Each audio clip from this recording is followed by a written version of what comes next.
to Nothing But Niners. So now they've got to start from deep in their end of the field, and Garrison Hurst takes advantage of it. He takes the handoff, sweeps to his right, gets to the 20. He's to the 30, needs to cut in. He comes back up the right sideline, breaks the third tackle, comes down to the 30. He's down to the 20. He's down to the 10. He's down to the 5. He's into the end zone. Touchdown! Touchdown! 49ers! 96-yard run from scrimmage. Garrison Hurst. Young, back to throw. In trouble, he's going to be sacked. No, gets away.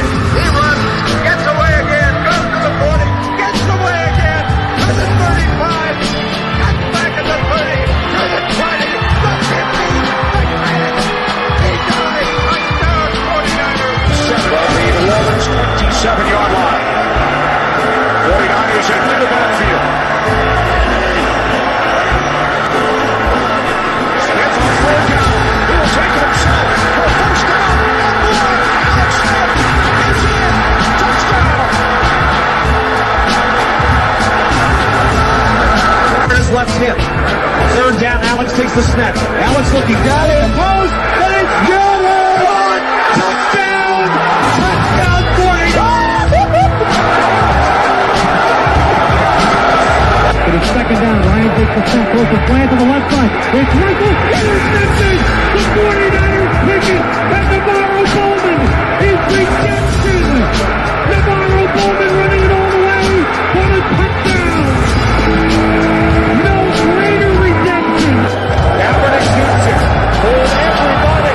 Colin Kaepernick. What a game. Touchdown.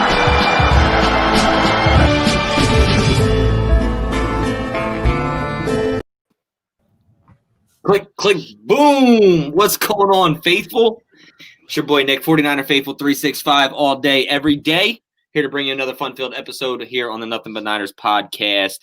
And to my right, I got my homie 49ers Mike _NFL. Mike, what's going on? Yo, what up, faithful? How y'all doing, man?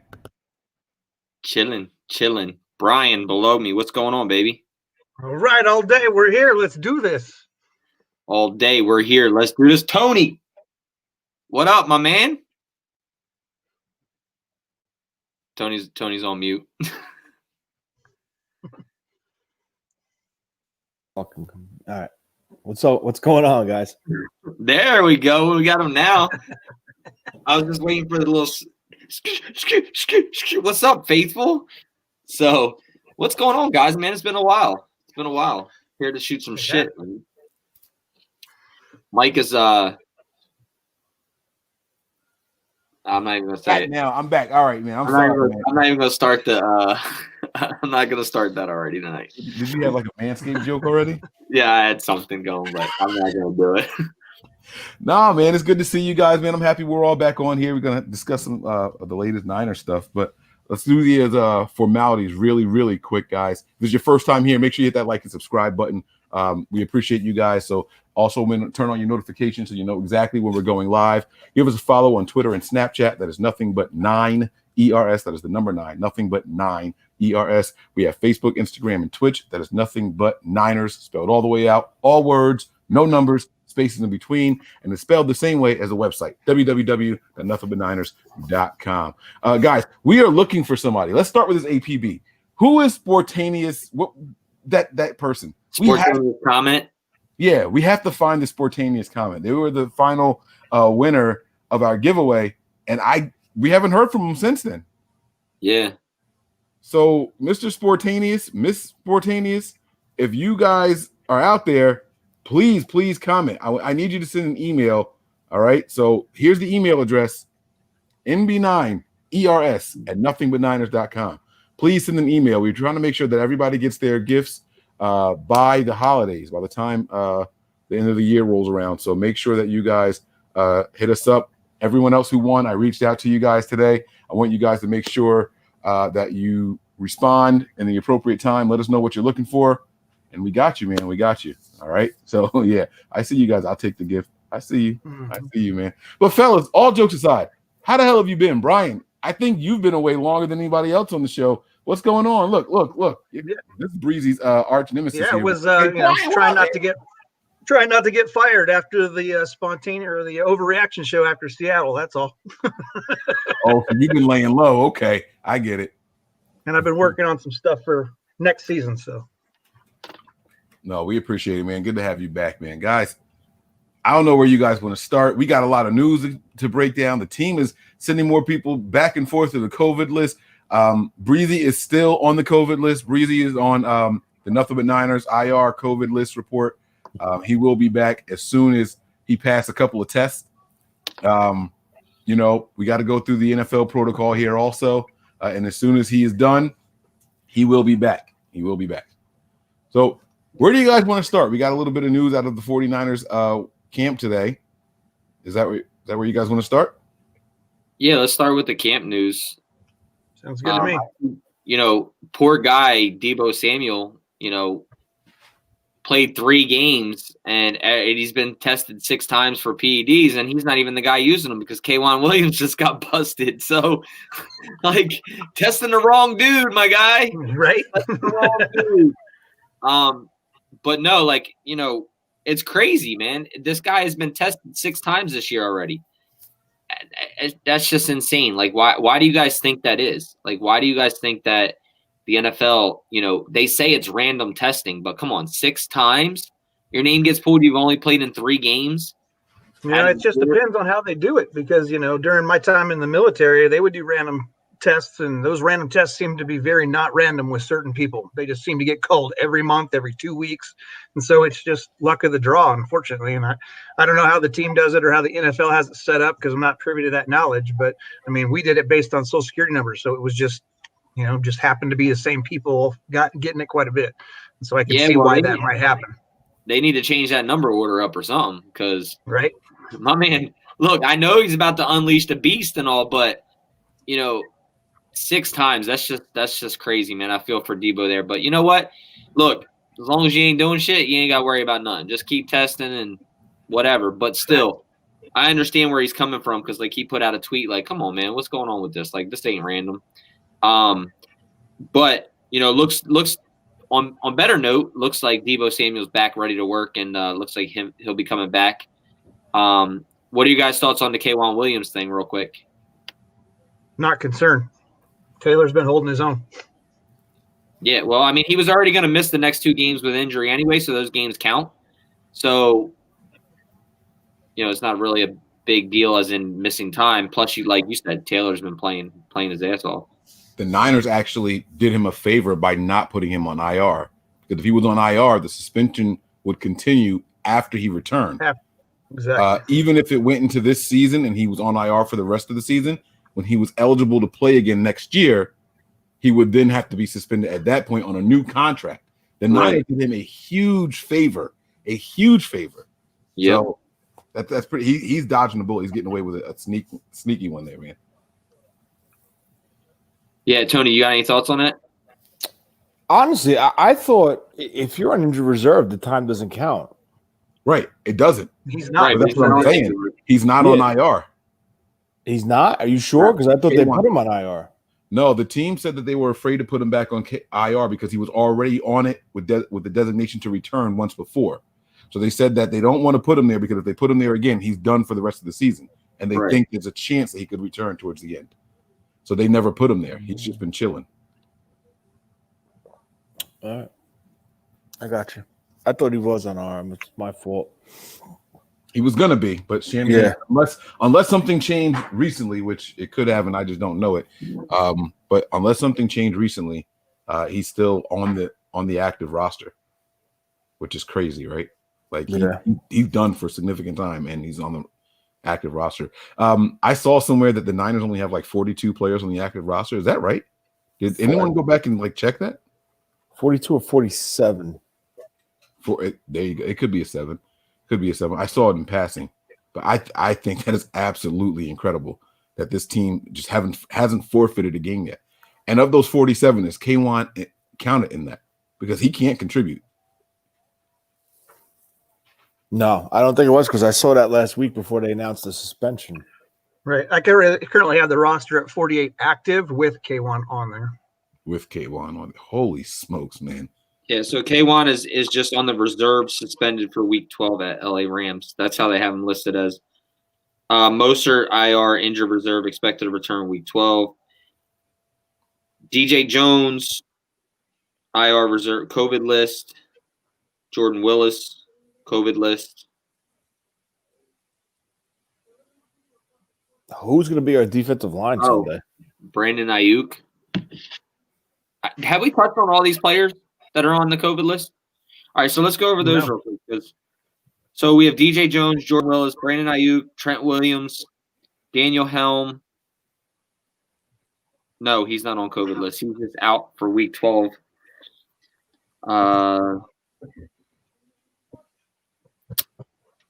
Joe Walker, Haranis Grasu, Javon Kinlaw.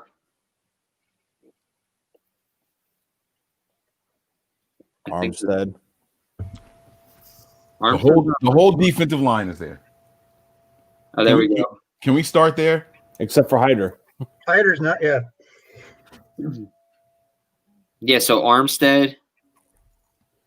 DJ Jones. Armstead, Kinlaw, and Jones all out. And Willis. Jordan Willis. Willis. Yeah. That's crazy. That is crazy, man. Huh. That is crazy. Oh, you know what? Melissa just reminded me of that card that Miss Debbie did. Oh, I clicked the wrong message. I have to go back and look at the card. I was waiting until the day was over. It doesn't expire, does it? It's still there, right? Please tell me it's still there. I don't know if it's still there or not. Uh-oh. I'm going to check right now. I think it's pretty crazy, to be honest with you, with this whole COVID and injuries with this team. I don't even know how they're going to be able to field the friggin' team at the rate that it's going. Well, most of these guys see who comes back. Yeah. The only one that I wouldn't expect to really be back, obviously, is Trent Williams. And he even went on for an interview and said that he feels fine, that if he passed the test, he's playing. So that's still like up in the air, but he's probably the one that I would most think that he wouldn't play. I mean, then you have DJ Jones, who was just put on the 22nd. So Ayuk was put on the 20th. So we're already, what's today, 25th? 4th. No, 24th. And the game's on what date? The 29th. So another 5 days. So that'll be 9 days total on there. Yeah, but don't they get tested every day? And if they do get tested consecutively, I think 2 days in a row, they're cleared. 2 negative tests, yeah. Is Two it consecutive. 2 or 3? I thought it was 2 consecutive negative tests. Yeah, I think that's what the rule is. 2 consecutive negative tests. And Callie, yes, we are supposed to do a shot in the DMs, bro. That's right, man. By the way, thank you all for the birthday wishes too. You know, I know you guys are gathering your thoughts over there, but thank everybody for the birthday wishes. I really, really appreciate it. You guys are far, far too kind. Thank you, guys. Yes, thank you. I need that. Okay. Far, far too kind. Yeah, so if it's two tests, how long do they have to wait? They have to wait 3 days to take a test? No, they get tested every day, I thought. Yeah, Every because day Kyle they said get they couldn't tested. really leave for their bye week because they had to basically come in every day and get tested. What I don't understand is who did we play last week? I forgot. The Saints, right? Yeah. All right. You get tested on game day. Eric Armstead was negative. He gets tested after the game. He's positive. But there's no Saints that tested positive. How does that work? I don't know. Dude, it's the same with some people getting it and other people, like their significant others not. It's just weird. It's really weird. The whole situation is weird. I mean, we've talked about this before. like look at Breezy right now. Yeah. In that household and stuff. He's got a young one there and a wife, obviously. And he's not doing too well, but I don't want to say not doing too well, like scare people, but he's got some crazy symptoms. So, but still, in the end, I mean, you don't really know how it's affecting people. So, I don't know. Understand it, Tony. It's a great question because, so really the only one that tested positive, though, I believe, was Trent Williams. And Armstead tested positive too. Armstead tested positive as well. You're right. My fault. Could they have been a false positive? Could have been. Like, look at Adam Thielen with the Vikings. Tested positive, tested negative. Yeah. It doesn't make sense. Like, I don't know what test they're using, whether it's the saliva test, whether it's the full swab, whether it's the rapid. I don't know, but it's ridiculous. Like, 6 guys at work just tested positive. They have not one symptom, not one. Yeah. They're full scent, no headache, no nothing. Yep. That's how my sister was. She just went and got a test because her boss was in close contact with somebody. So they, work went and got it, and she was asymptomatic. She ended up being positive. It's crazy. So, some people have different symptoms. Some get that headache, some get a fever, some get the chest cough, some get lose their sense of taste and smell. Which a lot of people are saying that if you lose your sense of taste and smell, it's actually a lot less worse symptoms than what you would get otherwise. Mm-hmm. It's going to be a mild case. But yeah, I don't know, man. So in all reality, I mean, truthfully, we can get every single one of these guys back this week. Like I said, the only one I'm really concerned about is Trent Williams, mainly. Not concerned. I'm concerned about all of them, obviously. Right. But more concerned about not playing, I should say, is because of his history with health. Because, he was a cancer survivor. Right. Those type of things. He's in that high risk group. Yeah, you're in that high risk range. So, yeah, and it's like Vader Joe says here. He was like, KB was like that. Positive, negative, negative, positive, negative, negative. If you remember, he was like, he came off the list and then went right back on. So I don't know, man. It's weird. Nobody really knows. But in all reality, like I said, I think we can get most of these guys back. We're talking about who our defensive line is going to be. I think we get an Armstead back. I think we get. I don't know about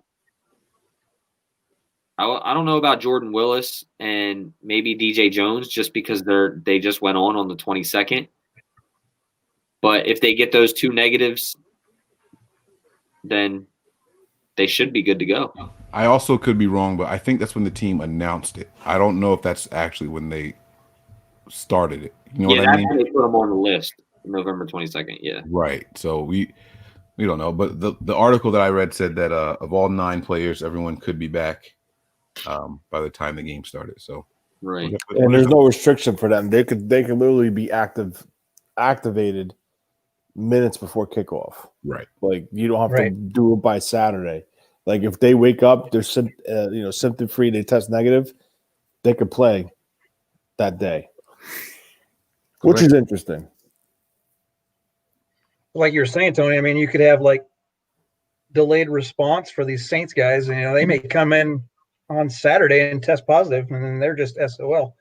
There's nothing they're going to be able to do to be able to play. Who's this Bruce Meow guy? You have a better chance of catching herpes simplex tendon cold. Oh God.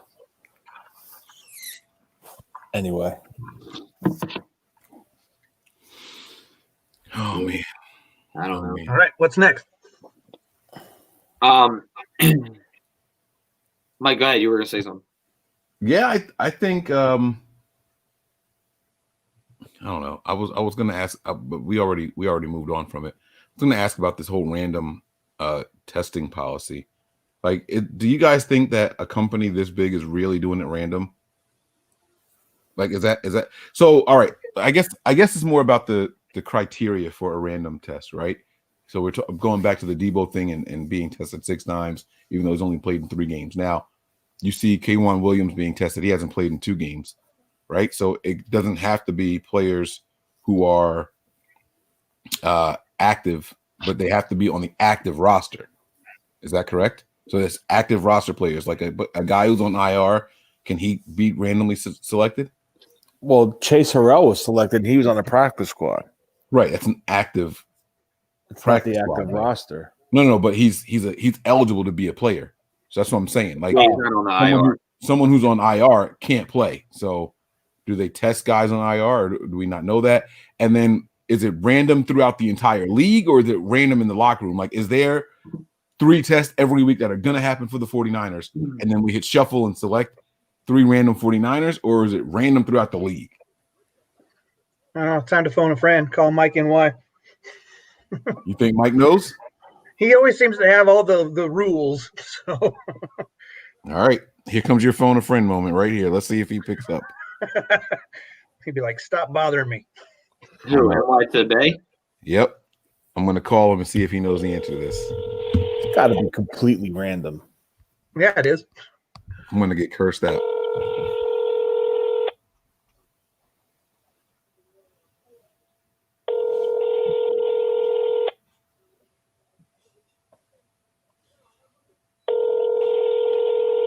Thanks for watching, Jorge. I see your comment here. Thanks for watching, man. It was it went longer than I thought it would too. Hi, you've reached Allstate. Oh, put too much business out there. All right. Our phone a friend didn't pick up, so I don't know, man. It's just weird. Like, if it's random throughout the league, then let's call Eric Davis and ask him how it works. Nah, I'm like, you trying to get me cursed out for real? Why? Call Nick Clark. He works for the organization. Yeah, right. Yeah. I want to find out the answer to this of how it's selected. Right. I just wish I knew if it was through. They heard it. Y'all don't miss shit, man. They heard it. Look at them, man. Damn, man. Y'all, they good. Yeah, no, I don't know, man. I have no idea. I don't know how it works, but I just think 6 is a lot if it's league wide random players. That's all I'm saying. Okay, so here it is right here. Each week during the preseason and regular season, 10 players on every club will be tested by means of a computer program. The independent administrator will randomly select the players to be tested from the club's active roster, practice squad list, and reserve list, who are not otherwise subject to ongoing reasonable cause testing for performance-enhancing substances. The number of players selected for testing on a particular day will be determined in advance on a uniform basis. Players will be required to provide a specimen whenever they are selected without regard to the number of times they have previously been tested consistent with the limit set forth in the policy. So they use a program, and the independent administrator will randomly select the players to be tested. Well, then, and they talked about that too. It's not just PED, it's not just PEDs. It's diuretics or any masking agent. So if they come up positive for any of that, right. Yeah. So I mean, so that's good then. So it's not league wide. It's 10 players from each team. Right. I mean, come on. If that's the case, and it's got to be active people. We only got 12 people to choose from, so everybody else is on IR shit. Right. So and now that I find out that way, come on, 6 ain't that high, man. So it is what it is. That I feel a lot better about it now, knowing that it's 10 players from each team. That's 10 players from each club, and it's also from the practice squad, IR, and active roster. So, all right. So that's cool. That's cool. Have you guys? I don't really want to talk about the Rams game, but no, I'm not. I think there's plenty of other stuff we can talk about. Yeah, let's do it. Let's do it because I want to. Well, I mean, you had a couple of workouts that happened. We didn't discuss that yet. Mm-hmm. right? So, all right. So Jordan- let me ask you guys a question. Sean Poindexter went back to the practice squad, right? Yep. What's up with the workout? Wasn't he on the roster for like 2 years in a row? Maybe 3? He was always on the practice squad or the very last wide receiver on the team. Yeah, but he left with an injury. He was waived with an injury. He had an injury settlement? Yeah. Yeah, his ACL, when he tore his ACL. So that's I probably didn't why think they gave him a settlement, though. I thought he was just cut. Was he cut? Can they do that with an ACL? I thought No, I don't think you can cut an injured player. You have to. Yeah, I think it was an injury. come to a settlement. Yeah. Right. I don't think he was injured anymore when he was cut, but that's what I'm saying. But I'll have to go back and look at that. That's really interesting because I was like, what's the workout for? I didn't understand. You know exactly who this kid is. He's been on the team as long as Kendrick Bourne. Like, what are you working out? Guess they want to see where he's at. He was listed in the straight up released players on 9/5. Yeah, just released. So they didn't do a settlement or anything with him, according to the Niners homepage, their transaction page. Okay. All right. And why they keep working out Jordan Matthews. I don't know. Well, yeah. So let's talk about these receivers. Are we looking for somebody, or who are we trying to replace? With Jordan Matthews being worked out, Sean being on the practice squad, and we signed somebody. We signed a safety. I think we signed 2, one to practice squad and one to the 53. Yeah, Edwards was with us in I was gonna say preseason, off season. They brought him in from the Canadian Football League. He signed a 1-year deal back with us, and they released him. And now he's back. He's a strong safety, bigger safety. Like I think he's like 6'2", 210, 215. And as far as what you said about the wide receivers, like we don't know what's going on with Ayuk if he's going to play. So at least there's a body, and then the guy knows the system because Poindexter has been here previously. So, I mean, I don't know. Debo's supposedly coming back. So now you're short. If Debo doesn't come back, you're short Debo. You're short Ayuk. That leaves you what we had on the field, 3 weeks ago? Craycraft and Richie James and Trent Taylor. Basically. And KB. So KB. KB was out that game. He had the COVID. Right, Yeah, but so he'll be available now. Yeah, no, I know. I understand. But, I mean, I guess they just wanted another body in there. I don't know. But that's somebody we haven't heard a lot about in the last 2 weeks either is KB. So I'm wondering, that Jordan Matthews, similar size build, kind of slot receiver. I don't know. Maybe there's something going on there that they're trying to fill a void. They're clearly just looking for people. Like we said previous shows, this is 100% evaluation time, and they're just bringing bodies in and see what they have to go forward for 2021. And that's pretty much it. I mean, it's to the point right now. It's like Russian roulette. You're playing every friggin' week. Who's not going to be there? Who's got COVID? Who's out for the year? Who's on short-term IR? Every day it's something new with this team. So, yeah, it's interesting. I mean, I think the whole Jordan Matthews thing right now is because, even being down, even if you get Ayuk and Debo back, you still got Ayuk, Debo, Taylor, James, and Bourne. Did they put White back on the practice squad? Yeah, White's been back down. White's on the practice. So yeah, they can't activate him again because if they do, he's got to stay there. Like he has to be promoted to the. I mean, if they activate him from the practice squad, then he's subject to waivers. I thought he was already subject to waivers. He will be this time if he hasn't been subject to waivers yet. Well, he's been if brought he gets up activated. He's been up twice. The third time he gets pulled up, then he's We've covered this, man. He can come up 3 times. Twice he can go back to practice squad. Third time, then he goes through waivers. So if they bring him back, they're just going to promote him. So and Craycraft was promoted to the 53. Yes. So you have Craycraft there too. So that's 6 guys right there. Oh man. I don't know why. I don't know why they're doing the Jordan Reed. Jordan Matthews. I don't think they're going to sign. I don't even know why. You're right. I don't even know why they did that. I really don't. We can't say they're not going to sign him. Is there an injury we don't know about? Is it something to do with the COVID list? Maybe there's someone they're worried about not passing, and maybe they need the bodies. Well, it's just Ayuk, right? That's a receiver. Yeah, that's a receiver. No, I'm just saying that's the only wide receiver that's on the list. Yes. Yeah. So they played games without Ayuk, without Samuel, without Kendrick Bourne, and I mean, I don't know. At that time wasn't Dante Pettis still here? I mean, he was active. I'm just saying he was an active guy, right? So yeah, he was on the roster. Right. So maybe that's that they could have used him in a pinch if they needed to. I don't know. I don't understand why they did it. Because as soon as I seen it, it was confusing because I thought he was still with – where did he go? Detroit? I'm not sure. I don't know who he's signed with. He got signed with anybody. Who? Matthews?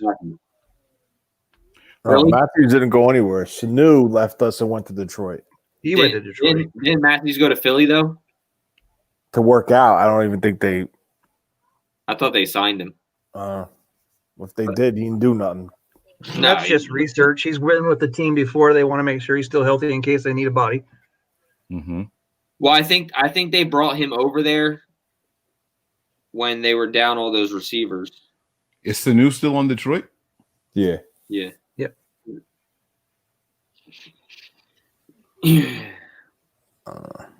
don't know, man. This is like crazy. Like with all these guys that are right now on the COVID list, like 3 of your starting defensive linemen out of your 4, if they don't play, I swear to God, I don't know how they're going to field the defensive line. All you have is Given, Street, and who else? Givens. You have Givens, Street, Hyder. You have there's that dude with the O in his name. I can't say that name. Ogie. Yeah. Ogie Boy or some weird shit like that. Did you just say Oogie Boogie? Ogie Boy or something like that. On the active roster? Yeah, I'm pretty sure there's an O guy, right? Isn't there a dude with the O on the active roster? I've lost track. I don't. And now I may be on the practice squad. Let's see. I'm not sure, but there's got to be guys though. There's got to be people, and they haven't brought any of those guys in. They haven't brought in any defensive linemen for workouts or anything, so they have to have confidence that these guys are coming back. They have to. I mean, they could just pull from the practice squad. Worst comes to worst. Let's see. Hold on. You're a mean one. Oh, so you got Kevin Givens, Hyder, Deion Jordan. Deion Jordan is he on the IR? Oh yeah, I forgot Deion Jordan. No, he's up. He's playing. You got Street, Jordan, Hyder, Givens. Givens, Hyder, Jordan, Street. That's it. That's it, buddy. Willis is on COVID. That's it, buddy. Jones is on COVID. Yeah. That's it. Yeah, that's it. You guys are right. I mean, they have to have confidence. These guys are coming back. I mean, they can pull up Coatney off the practice squad, Daniels off the practice squad. They're going to pull up Barrett probably to be a rush guy, but that's Henry Jr. is on the practice squad. Yeah, Henry Jr. Why can't we just freaking forfeit, bro? Like this is serious. It's I'm getting serious. to the point. I'm serious. Like, let's just freaking forfeit a game. Like, let's stop doing. What are we doing? You know what's funny is they move these other games around. Now there's a doubleheader on Saturday. Wait, what do you mean? What game got moved? Well, they canceled games earlier in the year. That's like week 16 or something like that. What's that? That's for week 16 that they moved those games. I thought that was this week. No, it's week 16, and then they're talking about moving potential, or is it 15? Anyway, they're talking about moving the Niners Cardinals game also.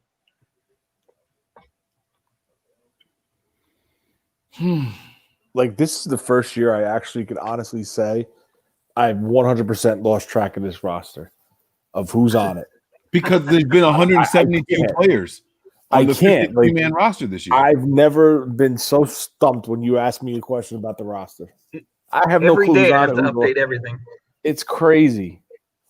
And you want to know why the cap space no one can figure out. Because every time they bring somebody to the team, there's a different payment and all that kind of stuff, and then they let them go quick. It's such a crap show. Like, one thing I prided us on was being like super informed. Like we knew the practice squad guys, we knew the guys that they worked out. Like it was easy to keep track of at one point. Now it's like, wait, this guy, who is this guy? You mean to tell me he's going to be playing for us? Like, you know what I'm saying? Like we legit are going to see a guy on the defensive line that we haven't seen before on Sunday. Yeah, it has to happen. It has to happen. Unless those guys come back. Yeah, exactly. Man, look, that's a big hope.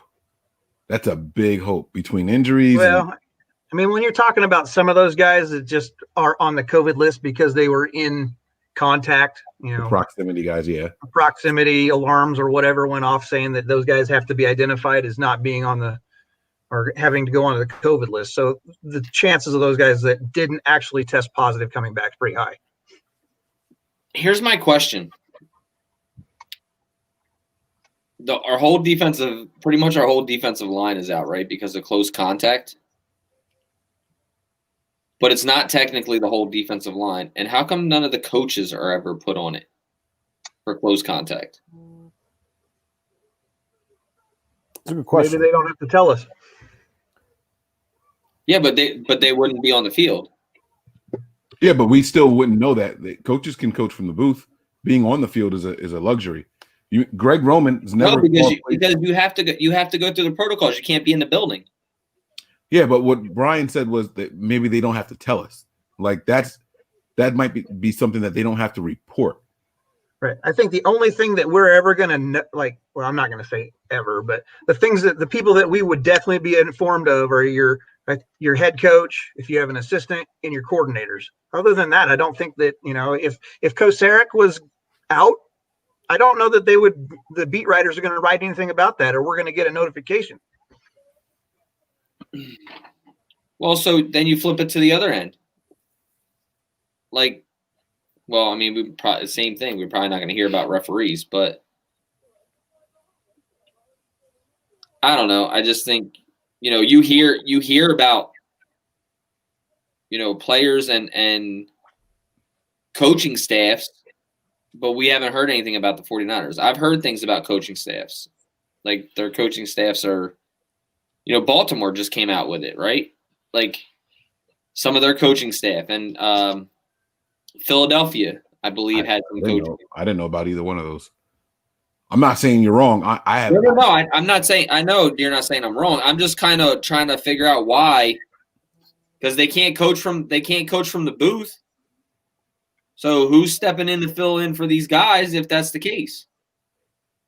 I don't know. You're trying to figure out a problem that we have half the country doesn't even believe this thing's real. So, it's you're searching for answers. You're not going to find it. Talk your shit, Brian. I see you. Talk your shit. He sees the comments. He's just trying to be nice. I see. I like it.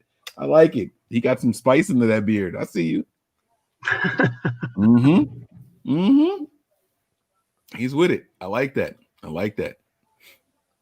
What else, guys? Come on. It wasn't a dig. It's just reality. Half the people I talk to say that, they don't believe in this. And I'm just like, from a medical standpoint, having worked in that community, I'm like, how can you not? But hey, to each their own.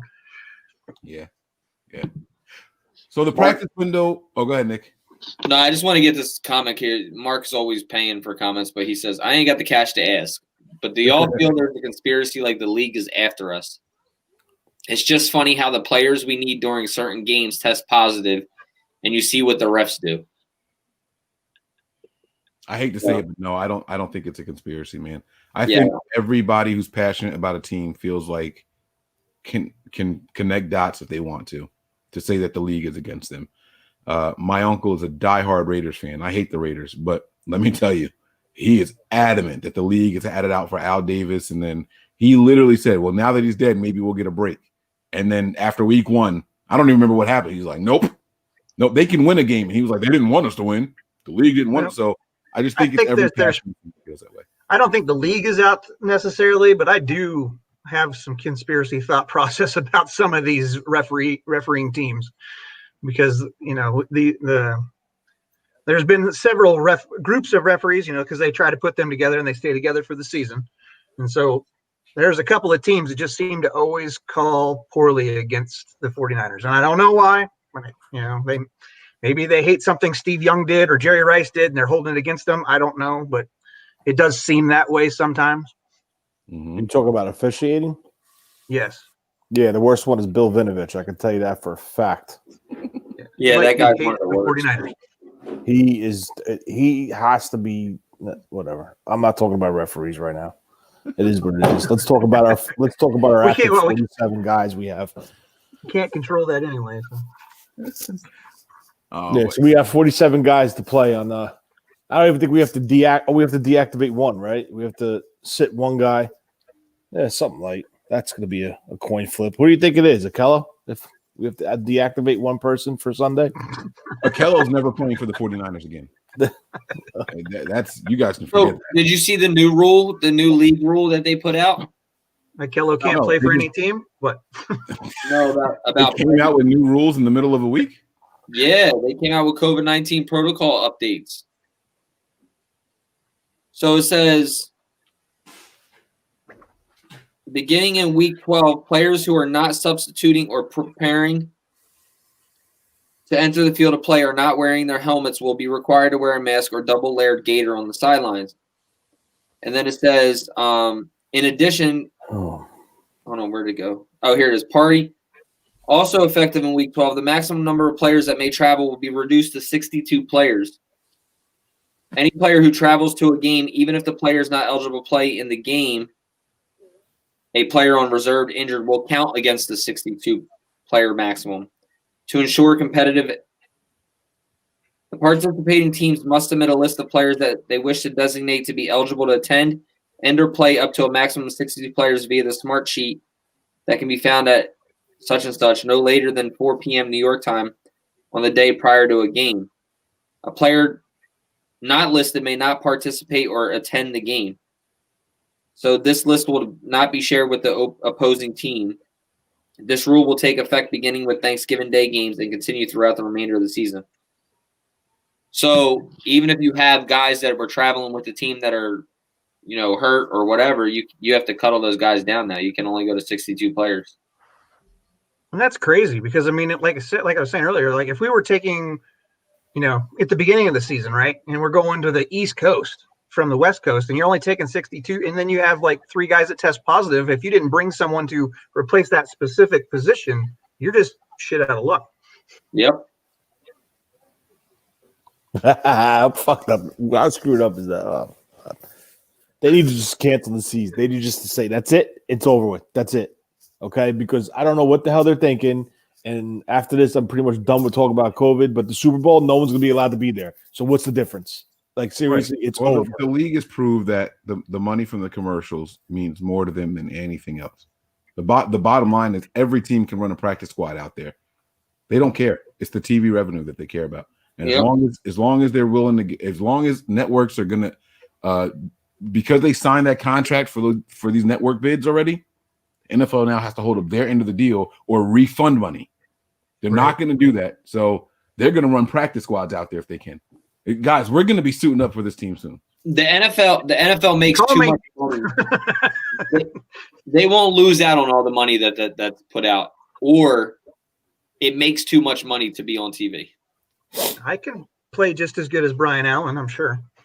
I can get just as good. Mm-hmm. Now, listen, guys. All right, let's get back to the squad, man. And we, the practice window has been opened up for Raheem Mostert. Does that mean he can or cannot be ready by Sunday? Can. Yeah. Yeah, I think he can be ready. He could be ready. They wouldn't have opened it if there was still doubt. And the same thing for Jeff Wilson. But why do you? Let me ask you a question. Why do you think that, Tony? What do you mean? Like, why do you think they wouldn't have opened it if there's doubt? Because, you have 3 weeks to decide. They have 21 days.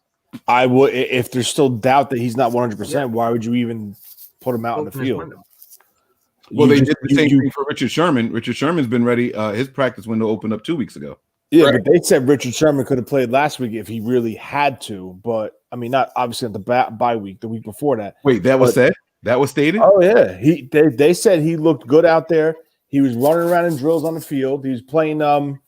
We talked. I talked Practice about it squad. with you. Yeah, keep going. Yeah, Okay, and they said, he was I getting thought he reps. wasn't good enough to play if they needed him. I heard that he was running around. If this was an important game, he could have played. It was one of those guys, Lombardi or the other guy on KMBR. All right, it's been a dry show. I'm going to spice it up a little bit. So what's the difference between him and Akello's situation from earlier this season? When Akello was hurt and they put Brian in there, right? And then he said, hey, you know what? I'll go if you guys want me to. And everybody killed Akello for saying, hey, I'm hurt. I don't feel good, but if you guys need me to, I can go. Now you're telling me that Richard Sherman was good enough to go if we needed him? Where's the outlash? I think the difference is one guy's on the IR and his window is just open. So he's coming off an injury. Richard Sherman is not on the IR anymore. He was back. But He was coming off technically the on IR. And Oh, he was still on the IR? He's still technically on the He IR. is. His window's just open. Okay. It's just the window's just open. Okay. That's I where was about to go crazy. You're right. But I You're right. don't think that the team's ever going to open somebody's window if they're not in a predicament to come back to the squad within 2 Yeah. weeks. That's because once that 3-week window passes, then they're done for the season. So why would you even put your players in that position? Oh, so that means Exactly. Richard Sherman has to be activated this week. Yeah, He's whatever Yes. third week is. Yeah. But that's what And I'm saying. That's why I'm asking about Raheem, because they could literally take this. honestly, I'll be 2 more weeks. straightforward with you. We know what Raheem Mostert has to offer. I wouldn't even play him. I would get Jeff Wilson reps. You wouldn't play most. Bro, what are we doing? Like, it's like serious. Like, What do you mean? We're playing the Rams. What do you mean? What are we doing? You see me? okay, Got pretty eyes. We are going to the Super Bowl. What are you talking about? yeah, we're This going team- to the Super Bowl, maybe in This is Madden, a 10-6 team until we're not. huh? We're a 10-6 team until we're not. Yeah. Okay. Yeah? No? No, I'm sorry. I'm with you, bro. There's still a lot to play for. I'm sorry. There's no. The NFC is dookie this year. You're 100% right, and we would be the number one seed. We would if we were in the NFC East, we would be the top team in the NFC East because we're that much better. It's just If we were healthy, we'd be the number one team. you're in the NFC West. There's no friggin' way in hell they're sending 4 people from the NFC West to the playoffs. Well, I mean, it's not possible because Tampa Bay will take the final wild card, or if Well, they swap out with New Orleans or whatever. I heard in an interview if they have to pause and freeze any weeks, they're sending 8 teams instead of 7. They did, right? I read that article. So now, if you Wait. Repeat that. If they have to pause, if they have to freeze the league, like stop it, they're going to send 8 teams to the The playoffs. postseason will be 8 teams. did you guys see how dramatic Tony was? Like if they have to stop it and pause, stop it. No, something just caught my eye on TV. And That's then you why I was actually like, what? paused, like you physically paused and stopped. No, I told you something just caught my eye on TV, so I stopped and looked at it, and I was like, okay, then yeah. My man was playing red light, green light over there. Yeah, man. He froze great. Don't be having a stroke on even us, the man. microphone rubbing his hoodie stopped. So But seriously, I mean, I'm not trying to be a smartass, but the NFC is wide open right now, Oh yeah. and I don't know. I understand that we're saying where we're at right now, and the whole COVID list, injuries, Let's talk about it. but Let's talk about the positioning right now. Let's do that. I mean, what happens if this team gets healthy and makes a playoff run? Then we make I don't understand your question. If they get healthy and we make a playoff run, then we make a playoff run and we go until we lose. Right, but I'm saying, like, do you hold back as close as you are right now? Like, how Tony was saying, if Raheem's good to go, don't play him, give him those 2 weeks or whatever. I mean, this team still has a lot to fight for. They're still in a playoff hunt. Until they're mathematically eliminated, they still have an opportunity to make a playoffs. And we all know the NFL. You just got to get in the playoffs, and the playoffs is a different beast. What are we? Let's 4 look and at 6? it, right? So you can take the NFC East out. One team from the NFC East is going, and that is all, right? Okay. Green Bay playing well, don't have any problems. Saints out with Breeze out, so it's really going to be between Tampa Bay and New Orleans who makes it You from the can't say south. they're out. The Saints have won enough games already where if they go No. 500, okay, Breeze is out. That's all I'm saying. Breeze is out. right. So I don't know who's going to win, but one of those teams will win their conference or their division, and one will be the wild card. Oh, okay. I And thought then- you were saying they were out of this postseason. I'm sorry. Right. So then you got whomever wins the West, which is more than likely not going to be the 49ers. Who do you guys think is going to be really quick? We got just give me a team real quick. Who you guys think is winning the West? I'm Seattle. thinking the Cardinals. Seattle, hands down. I don't think Seattle is too reliant on DK Metcalf. If teams can shut him down, they're not going to. They don't have the defense to carry them. So I don't think it's Seattle. I'm kind of a toss-up between the Rams and Arizona, with leaning toward the Rams, actually. I like that. I like it. Okay, I'll shut up. You can go ahead. But anyway, what I was saying was you're going to have whoever wins the West, and probably the two, wild cards go there, right? So whoever's second and third. Could we still get to third? Sure. But even if there's an eighth spot that opens up, you're looking at your 4 division winners, and now you got to find 4 wild cards, right? So you're looking at Tampa Bay, New Orleans. Whoever comes in second there is going to be a wild card. Whomever second and third is in the NFC wild card. So you have one spot for San Francisco, Chicago, potentially Carolina, potentially Minnesota to get involved with that. Well, I think you're counting teams as opposed to this. If the Niners make it, we're going to be the last seed. Right. Oh, Fair? for sure. Okay, so let's look at the last seed now with the 7 teams. How far behind them are we? And then let's look at in case they go to 8. So let's look at it that way because I can pull it up if you guys want me to, but there's a playoff bracket where if the playoffs were to start today, Right. I can pull it up if you guys want. Playoffs started today, NFL. Here you go, 2020 playoff picture. All right. So in the NFC, what is this? All right, here we go. Sorry, it's still loading. Because I want to know what we would have to do to get that bottom seed. So Are you going to put this up on the screen? We are actually. Huh? You want me to share my screen? Yeah. Put us on the side or whatever. Yeah. Here, I'll do a screen share. I think it's this one. I'll try it. If this doesn't work, then sorry.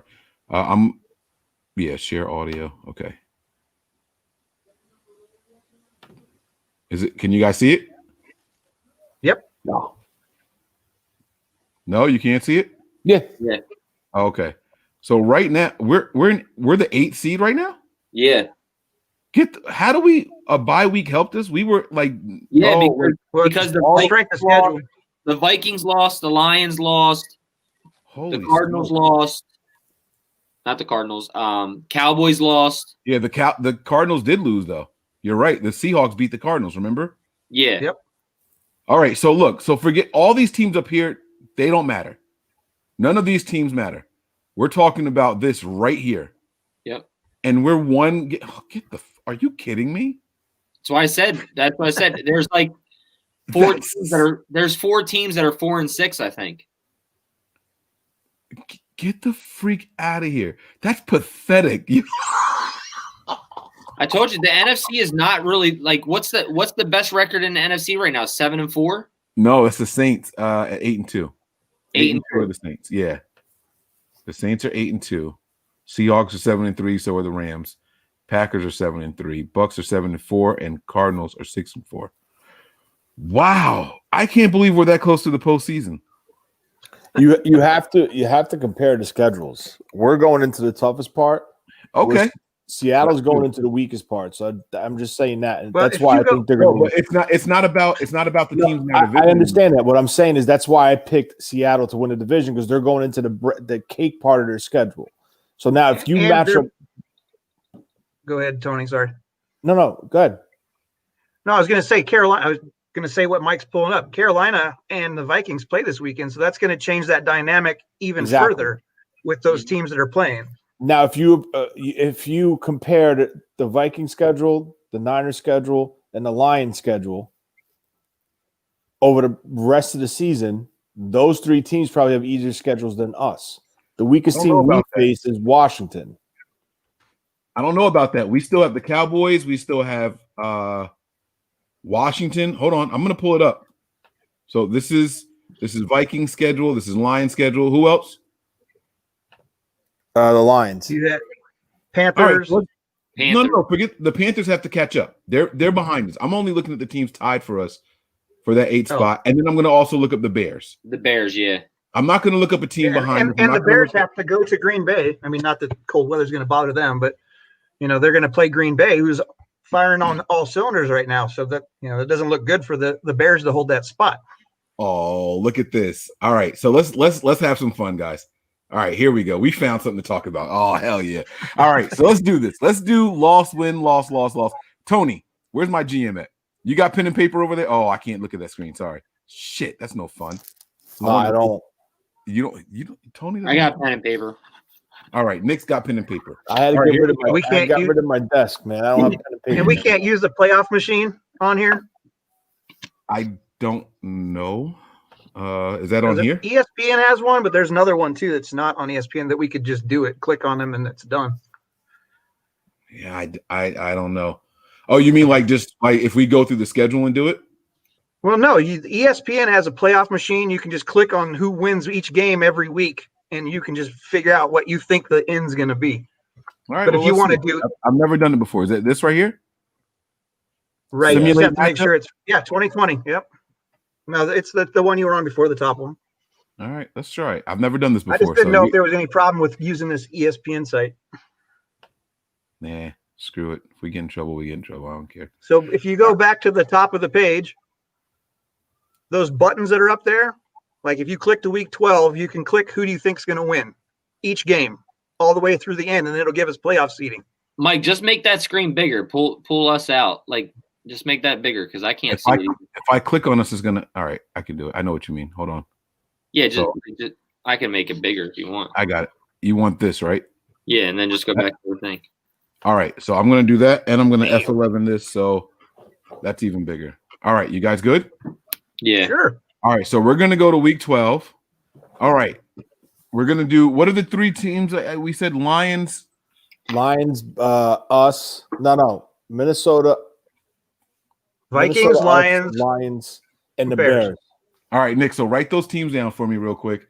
Lions, Tigers, and Bears. Oh my! Lions, Vikings, Bears, and the Niners. Bears. And the Niners. And Panthers, right? No, Panthers are behind us. We said we're not going to worry about a team that's behind. Yeah, but us. they could. I mean, we could. They're close enough that they're still in the hunt. We could do those. It's tough, Mike, because Minnesota's playing, and if the Panthers win, they're deadlocked. Same. All right. Okay, we could put the Panthers in there. Then that's fine. I get you. So you're Panthers right. and Niners. Okay, so here we go. Those are the only matchups we're going to do, or do we have to do every single one, Brian? No, you don't have to do them all. Okay, I've never done this before. So here we go. Lions or Texans. Lions at home. You three vote, and whichever the majority is, that's what we're going to do. If one of you guys want to watch the comments, I'm going Texans. I'd say Texans also. I'm going Texans too. All right, so Texans get that win. Panthers and Vikings. I'm going with the Panthers. They're actually playing good with that new quarterback they're using right now. The new quarterback, Teddy Bridgewater? No, Teddy Bridge, the young kid that played in the XFL. Oh. Yeah, they got somebody else in there right now. I'm going to say the Vikings in that. Their run game is friggin' retarded. Didn't they just lose to the Giants? I mean, to the Cowboys? Yeah. I'm never picking the Vikings again, ever. Yeah, I think because Carolina's going up there, but they're in a dome, so the weather's not going to matter. I'm going to go with the Carolina Panthers. I'm taking the Panthers. All right, that's the majority. Okay. Niners and Rams. Can we take the Rams? No? Are we? Okay. I would. I'm taking the Niners still this week. All right, wait. God, I want to make eye contact with Nick so bad, and I can't. Then look, the Niners have the Rams number, man. Nick, I'm watching the last game right now. I would show you my TV if I could. We had everybody. Like, this was as close to a healthy roster as we had all year long. We don't have these people. We had Bourne, we had Samuel, we had Ayuk, we had Mostert, we had Kittle, we had Jimmy. Like, this ain't the same team. And they've got, with the way they were playing with the passing game with Kupp and with Van Jefferson starting to step out, Van Jefferson. I will say that our secondary will play them better than Tampa played. We'll just make this more difficult. Let's go with the Rams just to make this more potentially realistic, I guess. So you're taking the Rams too? Sure. Okay. And there was another team we're supposed to be doing. Chicago. That's going to be Green Bay. Green Bay takes that win, right? From me. I don't know what the other guys think. Yeah, I think Green Bay takes that. Yeah. Green Bay. Okay, so now what do I do, Brian? Do I submit or something, or? Nope, you just go up to the next week and keep going. Really? That's it? That's it. It updates the playoff as you go. Wait, we play the Bills next? Well, there you go. That's a W for the Niners. Well, they do have to travel to the West Coast. All right, so who y'all picking? Let me shut up. I think this is going to be the upset. This is where the San Francisco gets back on track. So wait, we laughed at Nick for taking the Rams, or for taking the Niners against the Rams. You're gonna take the Niners against the Bills? I am. What do you think, Nick? I'm taking the Niners too. That's majority already. All right, here go two teams in one right here. How do you like that? Lions and Bears. I'm taking the Bears.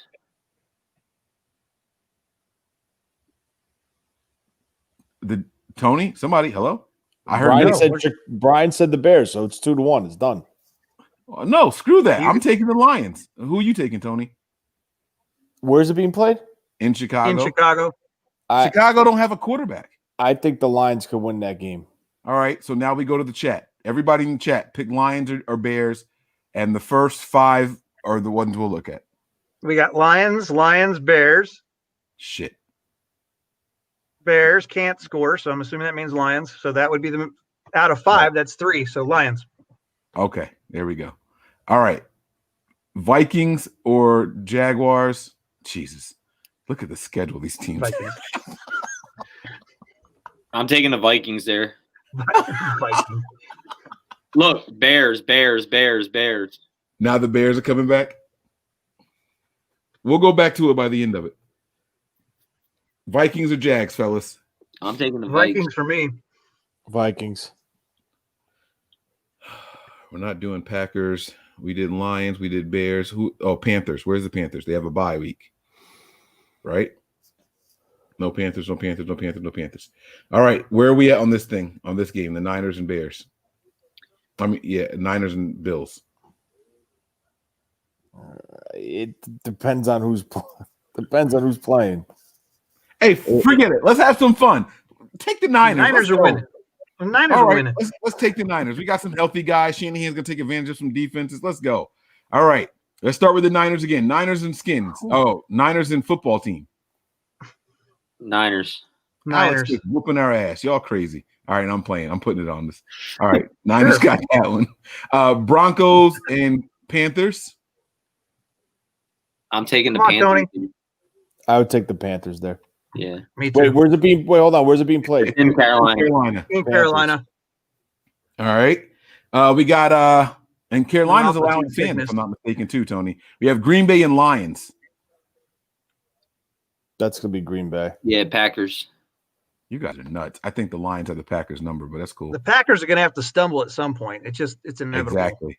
That's a good game for them to stumble on right there. But Texans and Bears. I feel like we did this already. It's crazy, right? so the Texans are going to be going to ice cold weather in December. I'm going to go with the Bears. I know Deshaun's getting hot, but I think the Bears for me. Come on, Tony, Nick, what you guys taking? I agree with that. All right, I think the weather's a factor. Vikings and Tampa Bay all the way back over on the other side there in the bottom row. Here we go. Vikings and Bucks. We're going Vikings, right? I mean, Bucks, right? I'm taking the Bucks. Come on, guys. It's the Vikings. I'm going to go with the Vikings. What are you doing, bro? Are you drinking? Nope. Yo, I talked about what I would think was going on earlier in the chat with Tom Brady there. Brady doesn't. He's got something going on, but I'm not going to get into that. Brady. Oh my God. Okay.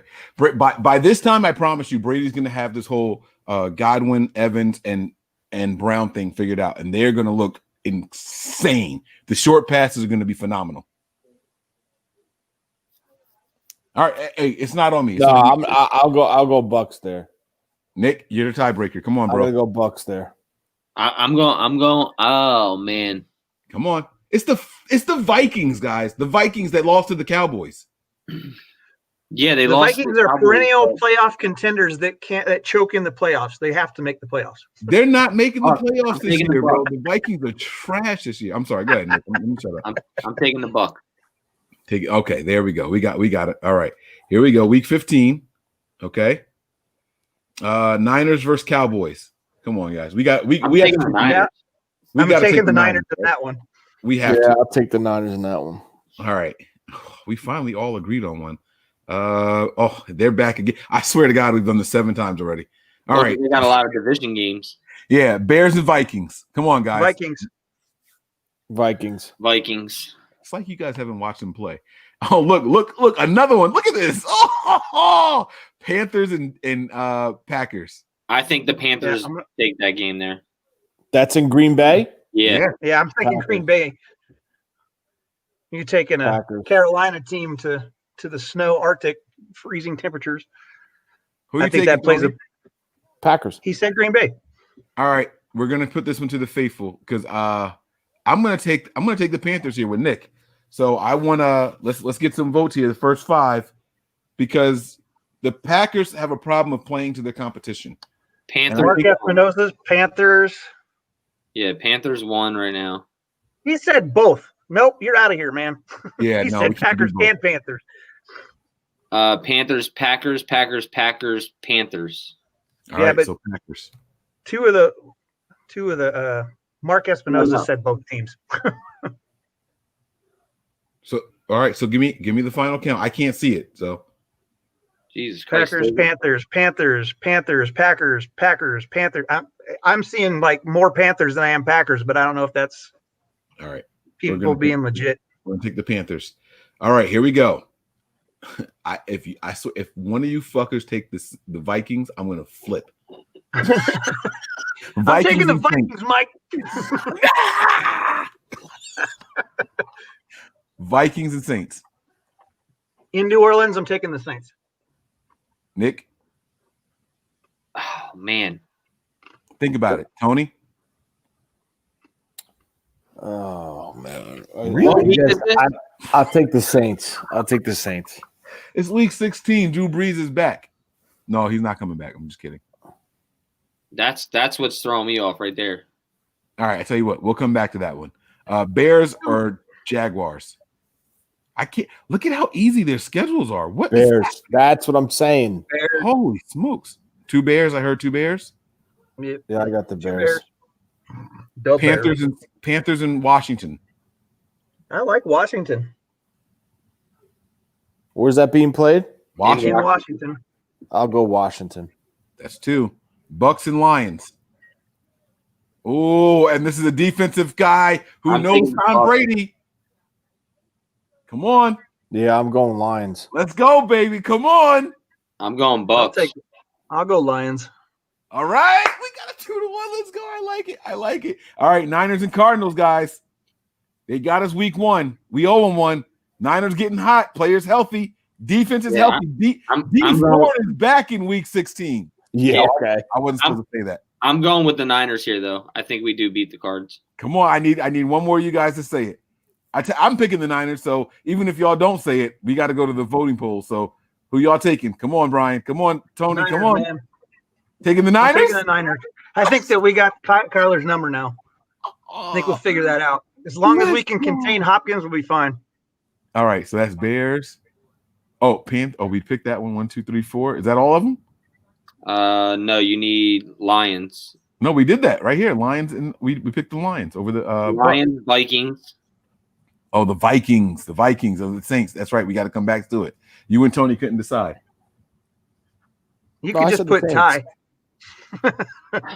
I said the Saints. I'm going with an upset here. I'm going with the Vikings. And Brian, who'd you take? Saints. Okay, thank you. Whew. All right, and here we go. Last week of the season. I don't know how nobody thinks the Saints can't be beat without Drew Brees. Bro, it's the Vikings. It's not that they can't be beat. It's the Vikings. It's but Cousins. All right, here we go. This could be the deciding game right here. So let's start here. Vikings and Lions. I'm gonna go with the Vikings on that one. In Detroit. They're playing for their playoff contention right there. Yeah, they'll come out looking like In a division game like that, I'm going with the Vikings. Wow, that's 2. Vikings. Wow, that's a sweep. Oh, you guys were on coke. All right, 49ers and Seahawks. Well, if we want to try to make the playoffs, I'm gonna have to go with the San Francisco 49ers. I'm going with the Niners here. Seahawks are sitting their starters because they have only lost 3 games all season. So, Hey, but how many losses does this tell you like the projection going forward for all the teams or no? If you scan down,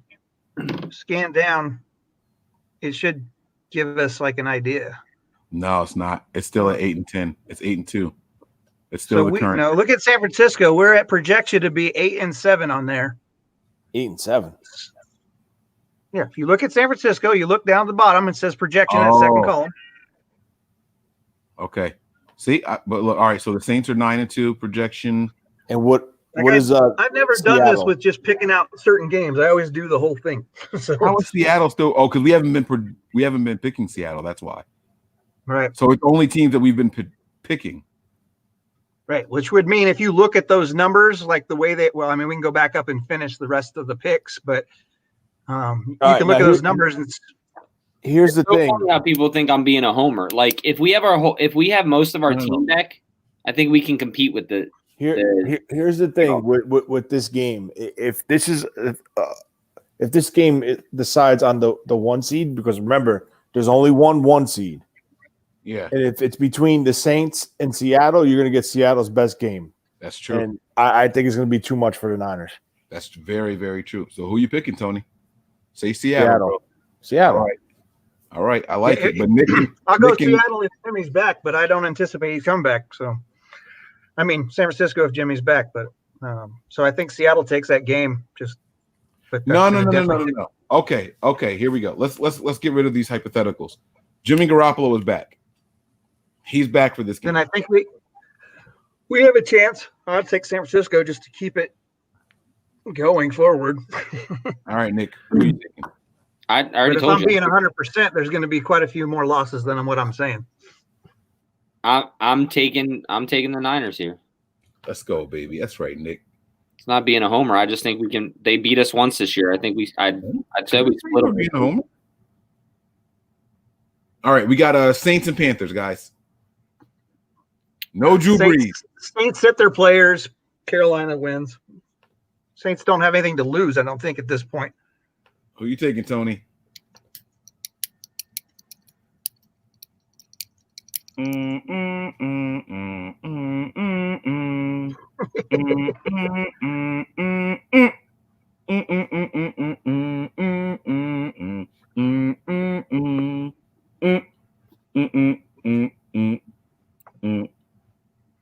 Boom, boom.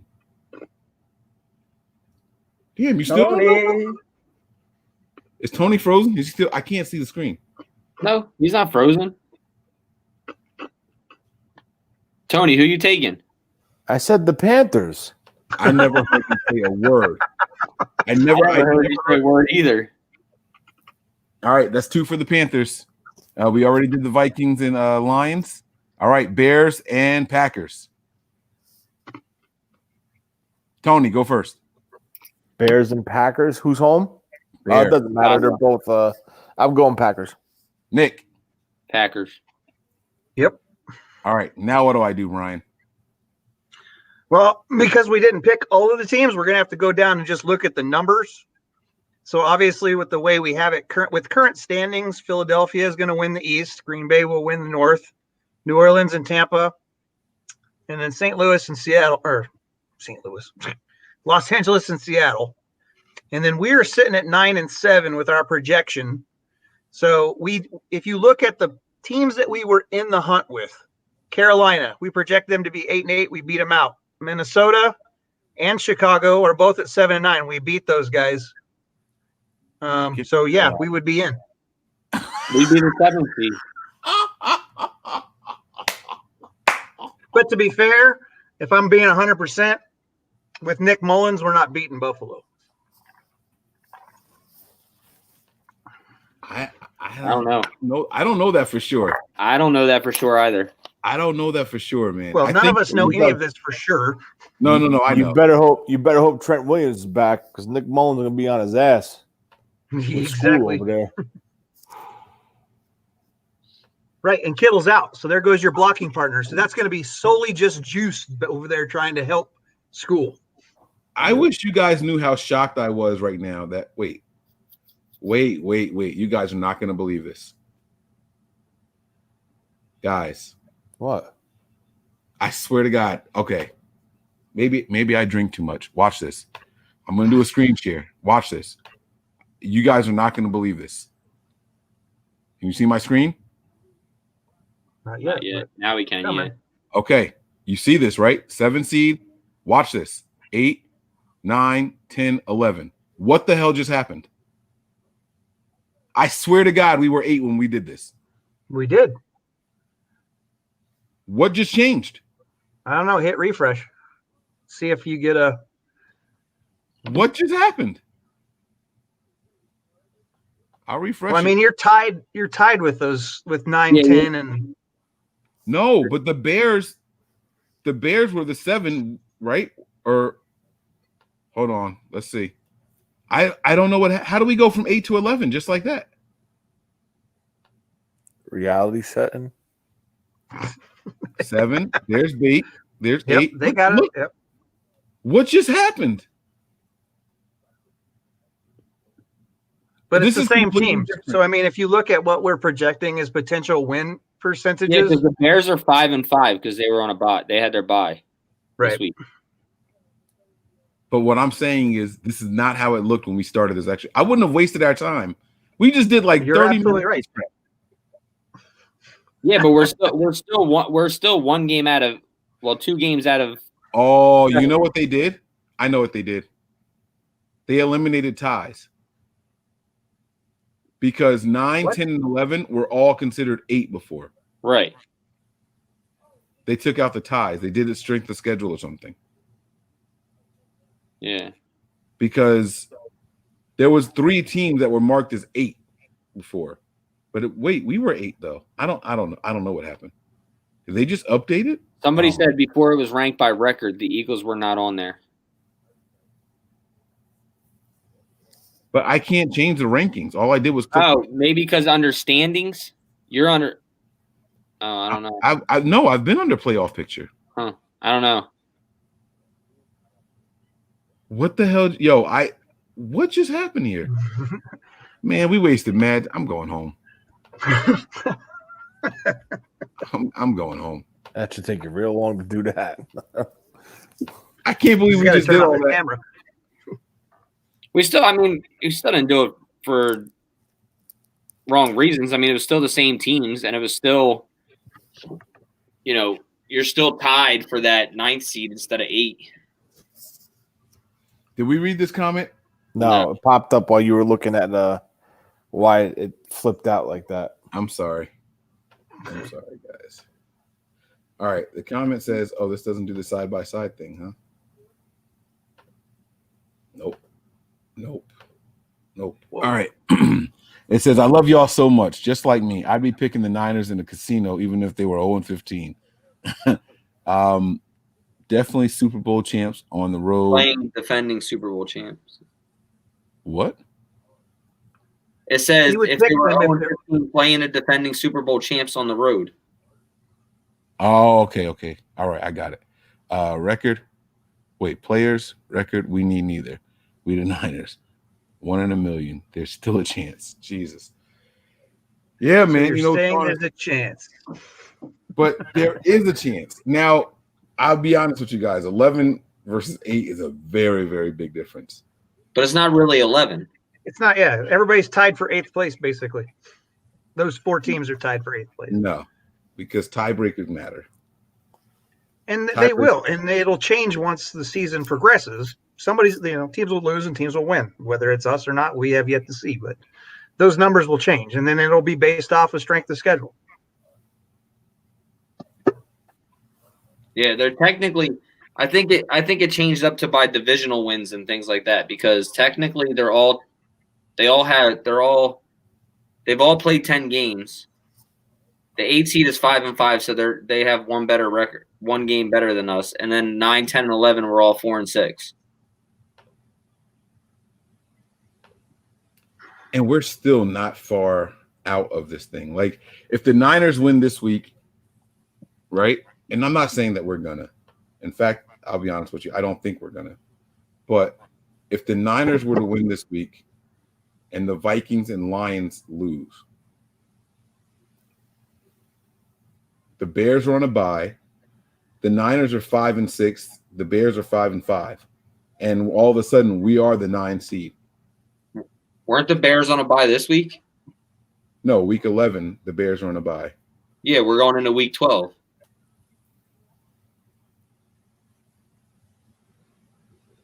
They were on a bye this week. This is week 12? The Rams game is week 12. Right. Oh no, This week What's our that just record? passed, we were on a bye for 11. Now we're heading into week 12 starting Thursday. You're right. You're right. This week is week 11 that just passed. So why is this showing week 11 matchups? The Panthers didn't just play the Lions. That's not right. So here's a better question for you. Well, another question for you. Let me just show you So guys if what I'm talking about while Brian said that. Let me just show you guys what I'm talking about. So this week, you have Arizona traveling to New England. Seattle's got a bye. Oh, and if wait. we beat them, I'm sorry. I'm just seeing it. The Vikings did lose to the Cowboys. So is this old? The Vikings lost this week to the Cowboys, so it's probably not updated. go to the top of the page. Is there a week selection or something on there? No. Weird. I'm so confused. Let me see something. Hold on. All right, go ahead, Brian. I'm sorry. You can finish what you're saying. I'm just going to look around. Let me take this off a screen share. You guys got it. Go ahead. Well, I don't have I can only look at one thing at a time here on my phone, but so right now the standings are LA in first, correct? LA. Right, that is right though, because the Panthers did play the Lions this week. Yeah, I know that. I saw that, but they shut them out. Oh yeah, shit. The Rams are in first. The Rams are in first. Seahawks are in second. Both have the same record though. Yeah, but the Rams beat the Seahawks. So if I'm just throwing out the scenario. So if we beat the Rams, Seattle's off, and Arizona has to travel to New England if they lose there, where does that put us then? Like, are we within a game? It'll be a game and a half, I think. No, because it's a half a game. Because we're 4-6, Cardinals are 6-4. If we win, we go to 5-6. Cardinals go to 6-5, right? Mm-hmm. And then, but they beat us, so it'll be a game and a half. no, it's just all right. No, it's one game. 6-5, 5-6. It's just one game. It's not a half. It's only a half because one team had a bye and the other team didn't.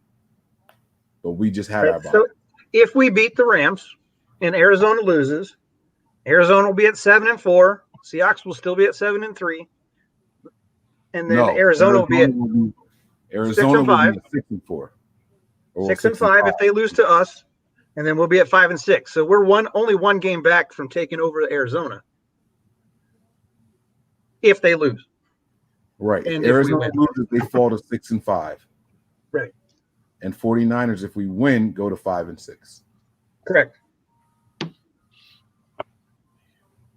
This is So I mean, it's still possible, but yeah. I can't believe we still have a shot at making the freaking playoffs. If I'm going to be a realist, I see that we probably dropped this game. I think we dropped the Bills game. We beat the rest of the East teams, and then I think we beat Arizona and we lose to Seattle. So we're 7-9. So that's 3 wins. Yes, 7-9. That's right now. That's what I'm thinking where we're going to end up. You guys don't. I just don't have a whole lot of confidence in this offense without Garoppolo in there. What about the defense with no defensive line? Well, they're on the COVID trial right now, so we'll see. They might be back. Offensive play calling is 10 times better without Garoppolo in there. I didn't say Play calling. I would agree. Play calling. I'm specifically play calling, not execution. Play calling is better without Garoppolo in the lineup right now. And what does that tell you? Nope, you're not baiting me, bro. You are not baiting me, bro. You are not baiting me, bro.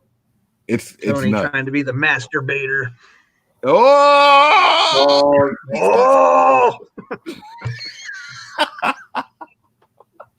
Seriously, what does that tell you? Like, it tells you something. But I feel like I've been trashing Jimmy the last 3 shows, and I was just trying to stay away from doing it tonight. Listen, it's not about trashing him. It's really not. We are a better team when he plays, but the play calling is absolutely better when Garoppolo is not on the field. Kyle seems to adjust his play calling better when he doesn't have someone in there that he is 100% behind, if that makes sense. He expects that Jimmy is going to execute his playbook as he wrote it. He does not have that faith in Nick or CJ. So he has to call different plays, and those plays seem to be more productive. But why not call those plays for Jimmy? That's what is mind-boggling to me. That's what we've been talking about all year. They mixed it up so well when Jimmy's not under center. They mix it up so well when Jimmy's not in there. But they just won't call. Yo, I'm going to go. I want to go and watch the first year Jimmy came in when he did that 5-game stretch. I want to watch that Jacksonville game. And I want to watch that offense and see what it's like. Because I promise you, it's nothing what this offense looks like. It's nothing like anything we've seen this entire year, regardless of who the quarterback is. So now, what does that tell you? It was simplified. Jimmy, that's the offensive scheme Jimmy could be successful in. Comfortable in. No, because fits him. Jimmy was throwing the ball downfield in that game. We haven't seen Jimmy make throws that deep. Here's a question for you guys, since we're talking about Jimmy, right? And as usual, I'm always looking at numbers and trying to think of how things are. And some information came out about Jimmy having a no trade clause for this year coming up in his contract. That doesn't mean he can't be traded. He just has to consent to whomever the potential destination is. Yeah. Do you think there's any way possible that we send him to Chicago? Jimmy? Yep. Bye. I don't even know what you said before. I think it's a legit chance. I really do. Yeah. That GM was a part of New England. That's Jimmy's hometown in Chicago. And I think if Nagy's there, Nagy could create that offense to be more of a New England looking offense. I think that's a possibility. I think, listen, like Mike said, this is the only problem the only thing that I can say that when I was looking at it, because I thought that was an awesome trade destination, I could totally see him wanting to go there and play for his hometown area. But the Chicago Bears are they're better off than we are. Well, they were. I think they're like at $3 million in cap space next year. So obviously not better than we are now. But so I don't know that they can fit his contract. But if he's willing to renegotiate his contract to go there, that might be something you could see. My question would be what our compensation might be. You have to. There's a sleeper team, and they have the most cap space in the league going into 2021, even with the cap going to 175. And that's the Colts. Okay. I think Frank Reich could create something to help him in that type of offense because Rivers is on a 1-year deal. Brissett's a free agent. You just got to look at options. And with the Colts, it possibly could be one. But, I mean, listen, I don't know. You guys are reminding me of exactly why I say the Niners can't tank this year. This comment here is from Mark, and he says, if Nick Mullen balls out and has the same success Jimmy did with the same weapon, should we keep Jimmy? And that's kind of what we're talking about right now. So I won't. If Nick Mullins balls out, yeah, with the same weapons, should we keep Jimmy? No, because he lacks consistency. Right, he can ball out. He's balled out on other teams, but then he ends up flailing when it comes to another team. So, you can ebb and flow as much as you want, but I want somebody who's going to be status quo across the line all season long. And Tony, we talked about this earlier today. Consistency was a key word. Absolutely. We have no idea what to expect game in and game out from Jimmy Garoppolo. You don't. And that's the exact opposite of an elite quarterback. Nick Mullen comes in one game and he looks phenomenal. Next game is like, why the hell is he on an NFL roster? Exactly. Right? Now, Jimmy isn't that extreme, but Jimmy is still super duper inconsistent. But the reason why I say the Niners can't tank this year, they have to put their best foot forward, and Jimmy has to get back on the field, is because the team can still trade Jimmy. There is a no trade clause, but it's no trade without agreement. So we've discussed that already on the show. And if he doesn't agree, then he's just cut and he gets $2-3 million, whatever. So he'll agree to a trade because he'll lose less money that way, even if he goes somewhere and he renegotiates his contract. But the reason the team can't just fold and the reason the team has to get Jimmy back in here is because they have to show that he has value. Correct. They have to create a value for Jimmy Garoppolo because the last 10 games Jimmy has on film are not good. Right. And they won't get anything for him on the trade market right now. They won't. So they because between the consistent injuries and the inconsistent play, there is no value for Jimmy Garoppolo right now. So they can't fold. They have to try to make a playoff run so that people can see him. They want to be the only team on TV at some point. And that's what playoff football is. Playoff football is you're the only game on right now. 2 playoff games never play at the same time. It just doesn't happen. Right. You want to be the only team. You want all eyes on you. And we want to show you that Jimmy Garoppolo has if we can get a third for this guy, give us a third. You're not going to get a first. You're not going to get a second. Those days are over.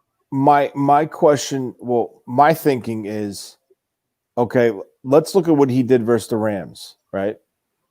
Where he threw for what, two and high twos. Listen, if he puts up a game like that, right?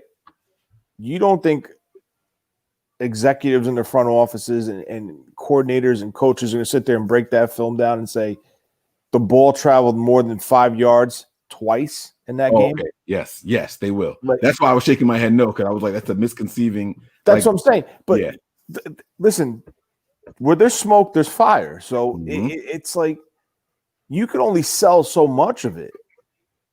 So, and listen, I'm not trying to bash him. I like him as a guy. Like he did a lot for this team. Yes, he has a winning record. I understand that. He took them to the Super Bowl. But when you're coming to a point in this regime where your GM, your head coach got extensions, you went to the Super Bowl, you had the lead going into the fourth quarter, and the offense totally went flat. So did the defense, though. Missed throws were all over the place and stuff like that. Like he missed people. And then you have to come into 2021s. You play 2020, it's a disaster, injuries all over the place. Then you go to 2021 where you have minimal cap space. You have 30 free agents. You need to make a decision, okay? Jimmy's on the books for 26, I think. 26.9 million. So we'll round it to 27 to make it fair. 27 million he's on the books for, right? Now, They have to ask themselves, is this an investment we want to keep? Do we want to go forward with this and keep this and lose all this? Because I'm telling you right now, and I know I said this on this show, if Jimmy was 100% the quarterback of the San Francisco 49ers, we would not be talking about this. This contract would have been done last year to create space this year to extend the players that we need to keep in-house and the center, the nucleus of this team going forward. It wasn't done, and it wasn't done for a reason. Because if they did do it, if they did restructure it, you see that $2 million hit that they're going to take, that goes bye-bye. So that's the screaming. That's all of it. And another thing I want to talk about is, if you listen to when they traded for him, this was kind of like dropped on their lap, like saying they got a call right before the deadline. I remember it. They said it on the news right before the deadline. They announced the trade. And basically what happened was Bill Belichick called the 49ers and said, do you want Jimmy Garoppolo? Give me a second-round pick. So what they do, they took the shot to see what he has. A second-round pick, yeah, you try it. Maybe you're lucky you get your future going forward like we all thought he would be. But then you saw how it ended out. The Super Bowl. Green Bay only throwing 8 passes. I understand the run game was phenomenal. I do. But still, you want a quarterback where past your 15 to 20 play script, he could put it on his shoulders and make some adjustments on the field and make throws and change a play call at the line of scrimmage. I haven't heard him say freaking can once this year. Yeah, but we don't know. We can't put that all on Jimmy. Like, this is the thing. Like, we can sit here and say, okay, he didn't throw a whole bunch. Well, that's the game plan. The run game's working. We can't say that we haven't heard him say can or can a play because Kyle Shanahan could not be giving him them. Kyle Shanahan is a guy who likes to be in control. It doesn't matter what quarterback it is. I don't think it's just because it's Jimmy Garoppolo. We just don't know if that's the way Kyle runs his offense. Kyle probably gives 2 plays. We know Kyle Shanahan is a guy that's going to say, hey, you heard him on the sideline in New Orleans. Watch this guy. He's going to get held. The ball's going here. That's what he wants. And if that's what he's asking, then it goes back to the same question as before. Is Kyle Shanahan holding Jimmy Garoppolo back, or is Jimmy Garoppolo holding Kyle Shanahan back? Kyle's holding Jimmy's holding Kyle back, right? 100%. The reason because I'm going to tell you right now, and I said it but last show or 2 shows ago. If you compare the Atlanta offense in 2016 to the Super Bowl offense that we went all the way to the Super Bowl with, it's night and day difference. As far as aggression, as far as downfield, as far as Kyle's big thing is when you talk about a play action offense is designed and created to gas the defense down the field. You want to shred them. You want them flying up on a play action, and then they say, oh, shit, he don't have it, and there goes the ball over his head, over the safety's head or the corner's head because they're stuck looking in the backfield. You don't see that with Jimmy. You don't see it with Nick Mullins. You saw what happened last week. What did they do? Oh, come on, Nick, run off the field. CJ, go in. We're taking a shot down the field. You can't do that. I don't care who you are. You can't do that. But as much as I agree with you guys a lot, there's things that still hold me back, and I still think Jimmy Garoppolo is here. And the reason that I told you this before is you're not going to get a rookie to come in here and play better than what he does right now to run this offense. I don't know why you keep saying that. Because you don't. Yeah, that's just not. It's going to take him at least a year to learn the system. Yeah, it's going to take him a while to learn the system. Yes. I don't. Maybe I don't know what you guys mean by play better. Maybe that's it. I think a rookie comes in and does what Nick Mullins is doing right now. Right, but that's not what that's not what Kyle Shanahan wants. Your team is gonna go backwards if you change quarterbacks right now. I don't think so because I don't think so because like how he tailored the offense to Jimmy for the 5-yard passes to get the ball out of his hand, he could tailor it to a rookie. The problem is Jimmy can't make those throws from 5 to 15 yards down the field consistently without it being schemed open or designed for that throw. The 4 rookies that are available in the window that we're going to pick are not starting caliber quarterbacks in the NFL. They're not. You can argue all day. Trey Lance, Zach Wilson, Kyle Trask, and Mac Jones, which are the 4 quarterbacks in our pick window, are not starting caliber quarterbacks. You want to hear something? I'll be honest with you. I think Kyle Wilson goes top 3. That's like, I don't know. I think I'm that's going to be crazy honest with because you. he's And believe me, 6'3", 203. He's got a slight frame, limited experience. He's a pure pocket passer, so he's going to have to go somewhere where they can do that. Sounds like Mitch Trubisky all over again. Right. That's what I'm saying. And I don't like, not that I don't like the kid. I mean, he plays football, but I'm not big on athletes that come out of smaller schools for your premier positions. I personally don't think that Wentz is a great quarterback, and I don't think that Trey Lance is going to be better than Wentz. I don't like Wentz. I mean, I'm not Wentz, Lance. I'm not. Anytime, listen, I think the kid is talented. He's not worth, in my opinion, I'm not touching him in the first round. He hasn't played football all year this year at all. Right. So that's a red flag to me. I understand because of COVID. I do. I feel like my theory is I think all 3 quarterbacks, well, 2 of the quarterbacks we have are gone. You're going to get a drafted guy and you're going to get a veteran guy. And then you're going to get the undrafted free agent guys to come in. I think they bring Nick back on a tender. No, Nick is done with his tender. He's unrestricted this year. He's a restricted free agent this year. He was an exclusive rights this last year. Was he? Yeah. Well, so they can still get him, but I don't know if you want to pay him to. I think they tender him with a second rounder and they move him like they did with Breida. Second round pick tender is $3.4 million. You want to pay Nick Mullins $3.4 million and move on from Jimmy? They did it with Breida. I'm not saying they don't. I'm just saying, I'm asking if that's what you think that they would do. Well, they got to do something. They can't be quarterbackless. They can't have nobody. You have to have somebody there. It's either Beathard. They did that once already. They did that in the beginning in 2017.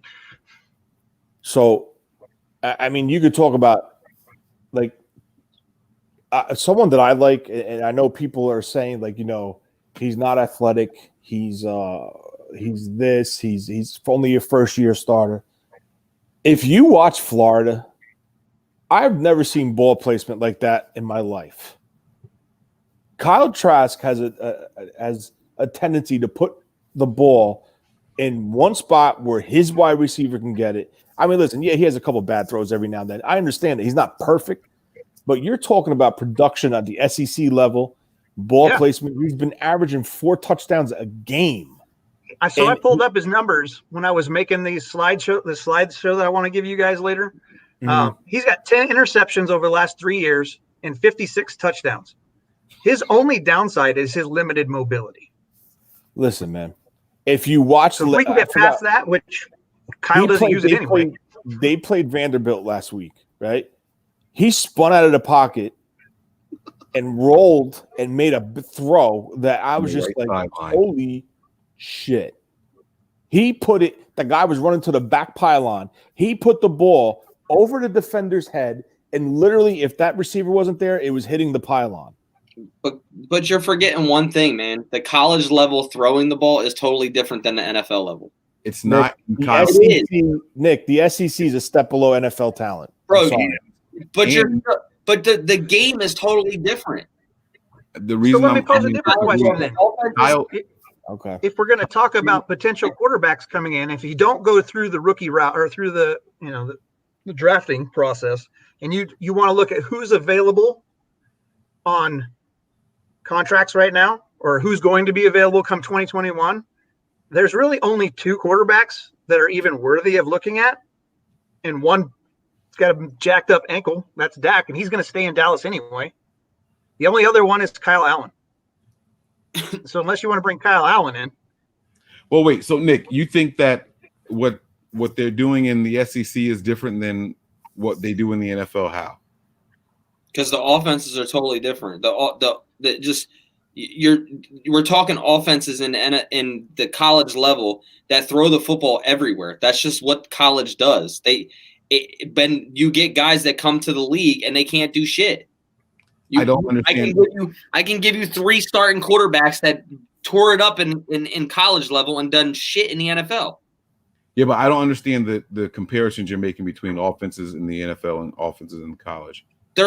Every offense in college is a high-powered offense. Every offense. Damn near every offense in the SEC is a high-powered offense. Minus Alabama. Alabama runs a pro-style offense. Do they throw the football a lot, though? Alabama? I think they're running. They have 2 of the top wide receivers in the country. Of course they do. Right. So, but all I'm trying to say is quarterback play at the college level is completely different than quarterback play in the NFL.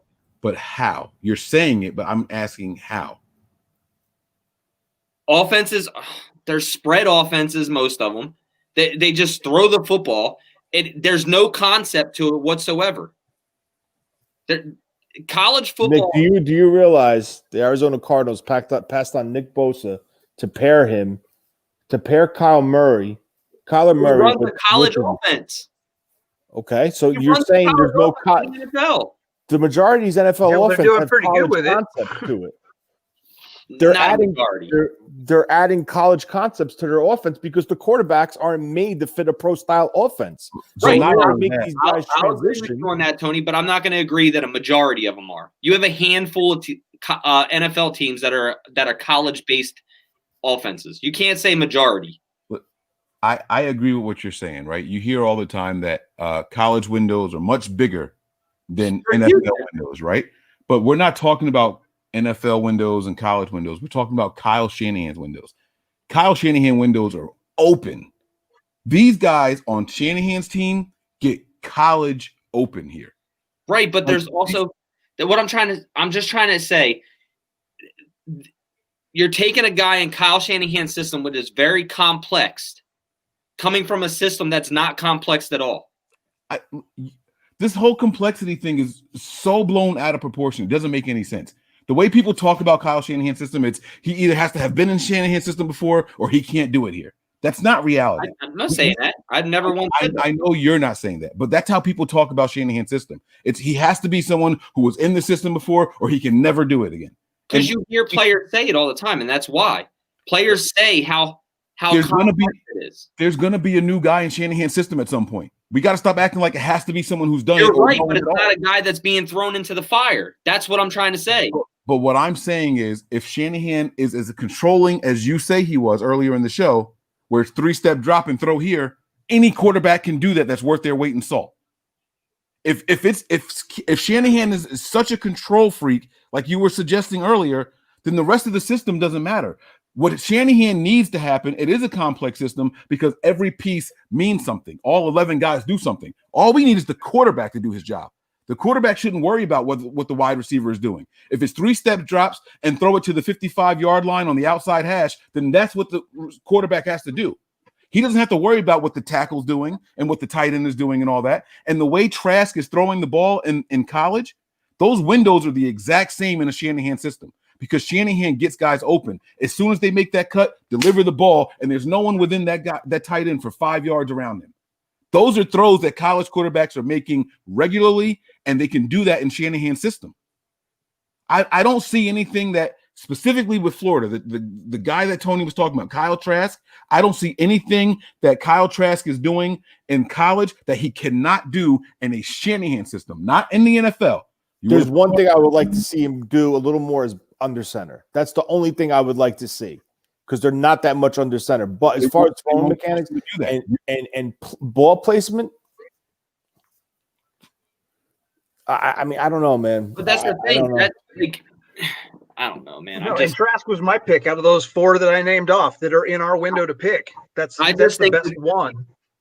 If you're looking for someone to train underneath Nick Mullins or whomever you're going to keep on this roster, if you're going to go away from Jimmy and keep Nick to train this other whomever you bring in, then Kyle Trask is the way to go. But there are several options to keep Jimmy on this roster if that's the plan and still open up cap space next year. So it's not a done deal that he's leaving. I just think that this team takes a step backwards if you automatically go and you get rid of somebody for money purposes and you start off with a rookie quarterback. And then guess what? If the rookie quarterback don't pan out, your team's backwards for another 2 years. Why not let the quarterback play here? If he doesn't play well, then you start to move your rookie in. I just don't see the Niners just going – completely out the door with every quarterback on the roster and starting off with a new one? Because the quarterbacks here are already not playing well. Why do we have to see more of it? But that's the thing. We're saying they're not playing well because he's had a bad year this year and injuries. We've seen Mike, I've seen you and specifically talk about the throwing mechanics of how good they are with Jimmy Garoppolo and throwing to a receiver open. You've talked all this. He hasn't done it this year. He's been hurt. He didn't do it the last half of last He's year. had an either. offensive line that's been shitty as hell this year. He's had receivers in and out of the offense. He's had a hurt ankle, high and low ankle sprains. He hasn't played the same that he's played normally. Yes, you're 100% correct. But that's not because of his play. He came in here and did what you want a rookie quarterback to do and won 6 games straight. So the talent is there. It's just the other pieces around him as well. We're all talking about one thing, not being able to throw the ball 20 yards downfield, which we don't even know if it's completely on him. We do know it's on him because we see Nick Mullins doing it. They don't even attempt those throws with Jimmy under center, Nick. It's a completely different game plan. I've seen him attempted. All right. You haven't. He can overthrow Jude. We don't see a deep ball to Deebo Samuel down the sideline. We didn't see the ball to Marquise Goodwin. We didn't see all that. We didn't see those attempts, right? They're just Marquise Goodwin. Marquise Goodwin. What's the last game Marquise Goodwin played for the 49ers? But you're saying that he doesn't attempt them. I'm saying that when's the last time Jimmy Garoppolo looked like a competent quarterback? Last year. When last year? I don't know. You go to the Saints game. Okay, that's too long ago for him to be a good quarterback. But he didn't have making $26 million also. How long ago was the Saints game? But Mike, what I'm trying to say is everybody else. What I'm trying to say is you're sitting here saying it's too long ago, but why did the offense go the way that it did? Is because Kyle Shanahan's system is a run-first offense. That's what he did. He ran the football. He ran his offense the way he wanted it ran. We're throwing a guy out and want to start a rookie who's unknown. So if we're a run-first team, why do we need Jimmy then? You still need a competent quarterback. He's not competent. Okay, that's your opinion. It's what we all have seen. That's your opinion. I think that there's a lot hold against Jimmy Garoppolo this year because of injury. You just told me the last good game you saw from him was the Saints No, game. you said when was the last time we seen him throwing the ball downfield? So when's the last good game from Jimmy you saw? Don't give me just downfield. When's the last game you saw Jimmy and said, that's a good quarterback right there? Jimmy's played well against Arizona. Not week 1. No, not week 1. He didn't. No. So when? The Arizona games were before the Saints game last year. There's nothing to back up this year because he's been injured. Okay, so forget this year. When's the last good game of quarterbacking you saw from Jimmy Garoppolo? I'm not talking about downfield throws. I'm talking about a good game of quarterbacking. I still think he played fine. I still think he played half decent in the Super Bowl. Tell me he hasn't. So you're saying he hasn't played good all year? Me? Anybody? Yeah, no. I don't think he's played up to his potential this year at all.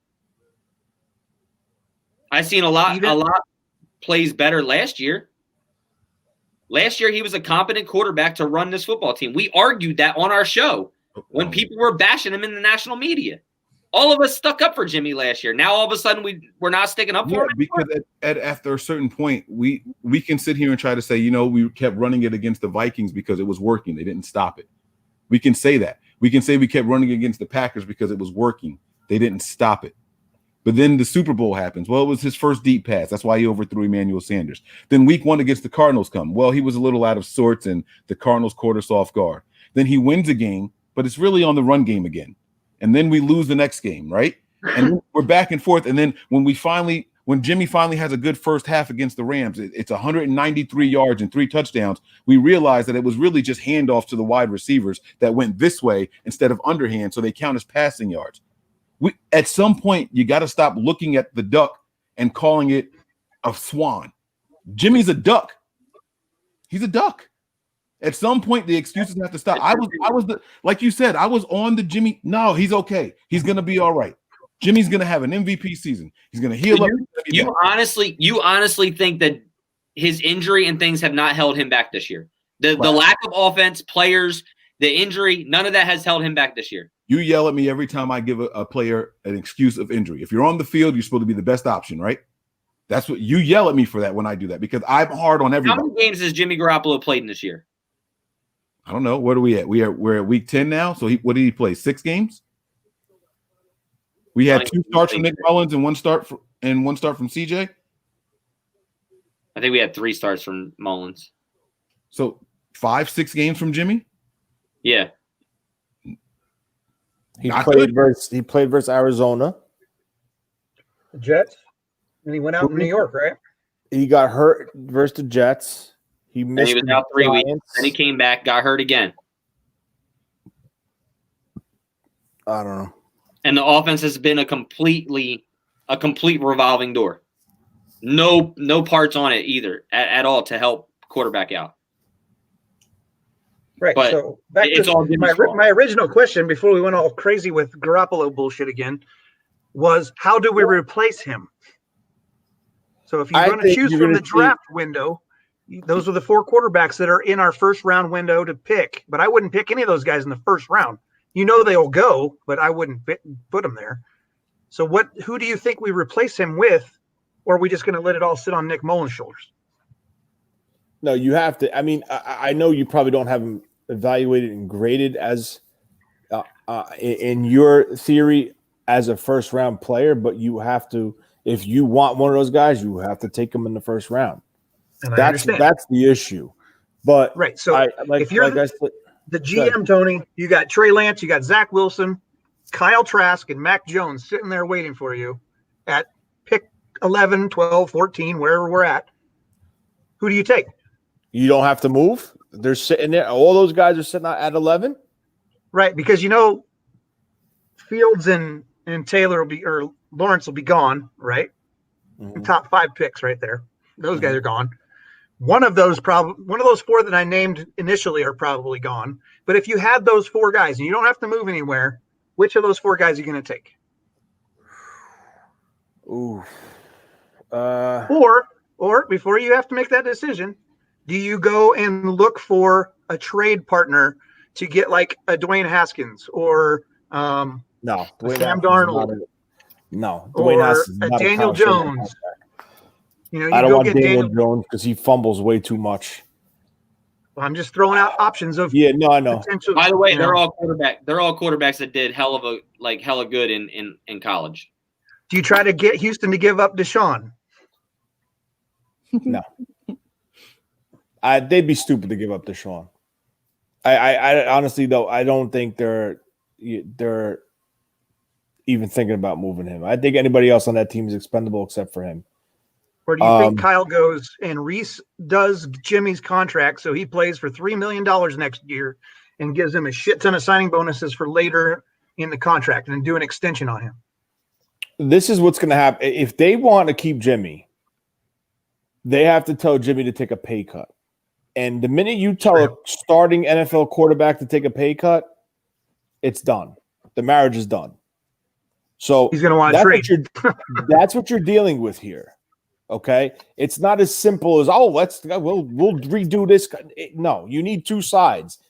You take 2 to tango. You need the agent, the player, and the team to come to an agreement. So I honestly think Jimmy Garoppolo is not taking a pay cut. I can promise you that. I can guarantee you that. Okay, so now if you sit there and you approach him to try to take a pay cut, he's going to say, "I want out." So then what do you do? Okay, I told you if they wanted to. If they felt he was the guy, they would have renegotiated, and we would not be talking about this. But and he has the upper hand. He's got the upper hand. So the Niners need to make a decision. Either why do you think he has the upper hand? Because we cut him, and we're still going to have dead money. In the NFL, the other 2, as a starter here, he's been injured. Why does he hold the upper hand?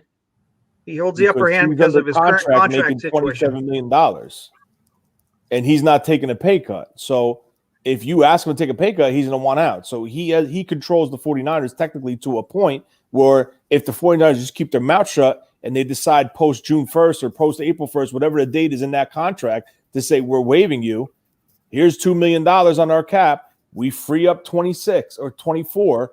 That's probably the way, if they can't trade him, that's the way they're going to go. If they know that this guy's not the guy. So I mean, like I don't know. Like I mean, I like what I see from Wilson. I'll tell you that straight up. I like what I see from him.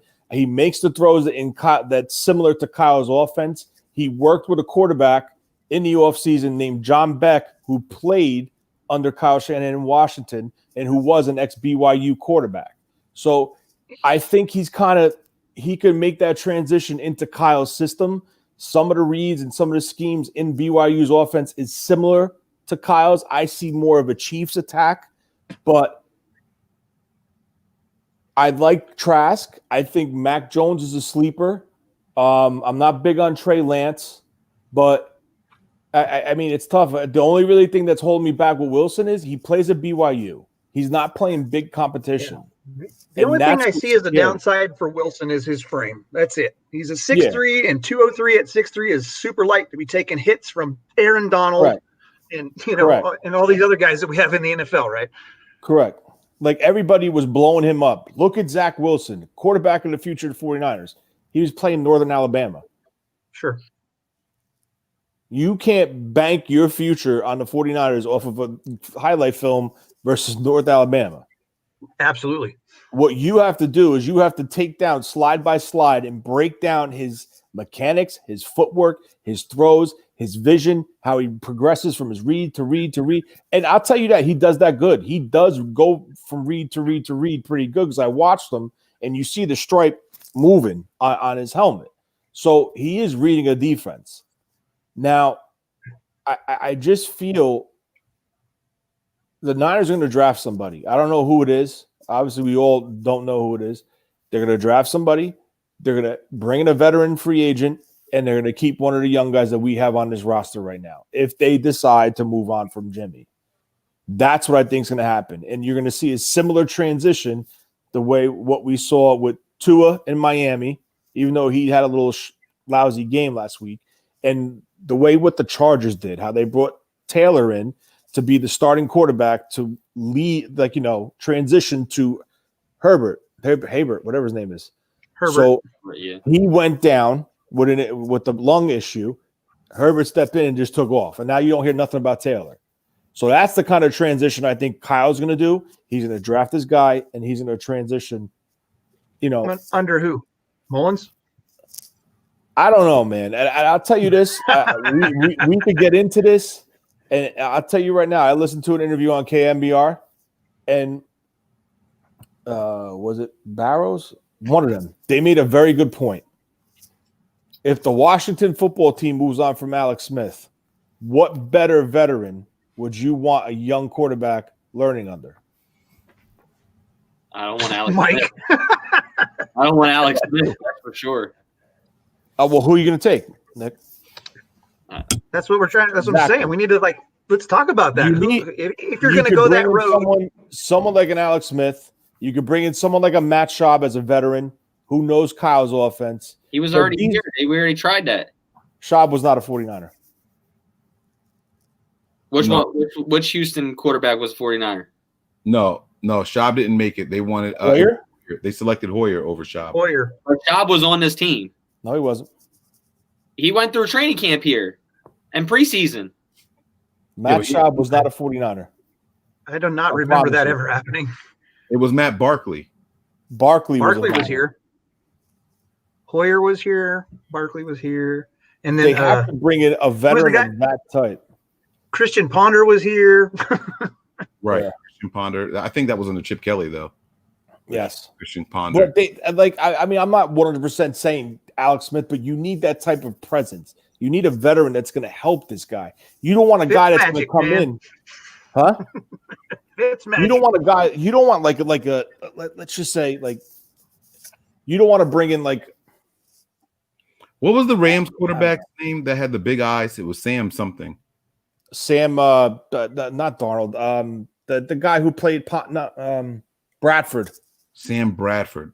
That's what I was thinking about. Okay, I'm sorry. But you need that veteran type guy to bring in and work with him. You don't want a guy coming in and saying, "No, screw this guy. I'm trying to keep the starting job here." You want. So if you look around the league, who are those starting guys who just did a transition with somebody that would be willing to come in and be a bridge quarterback?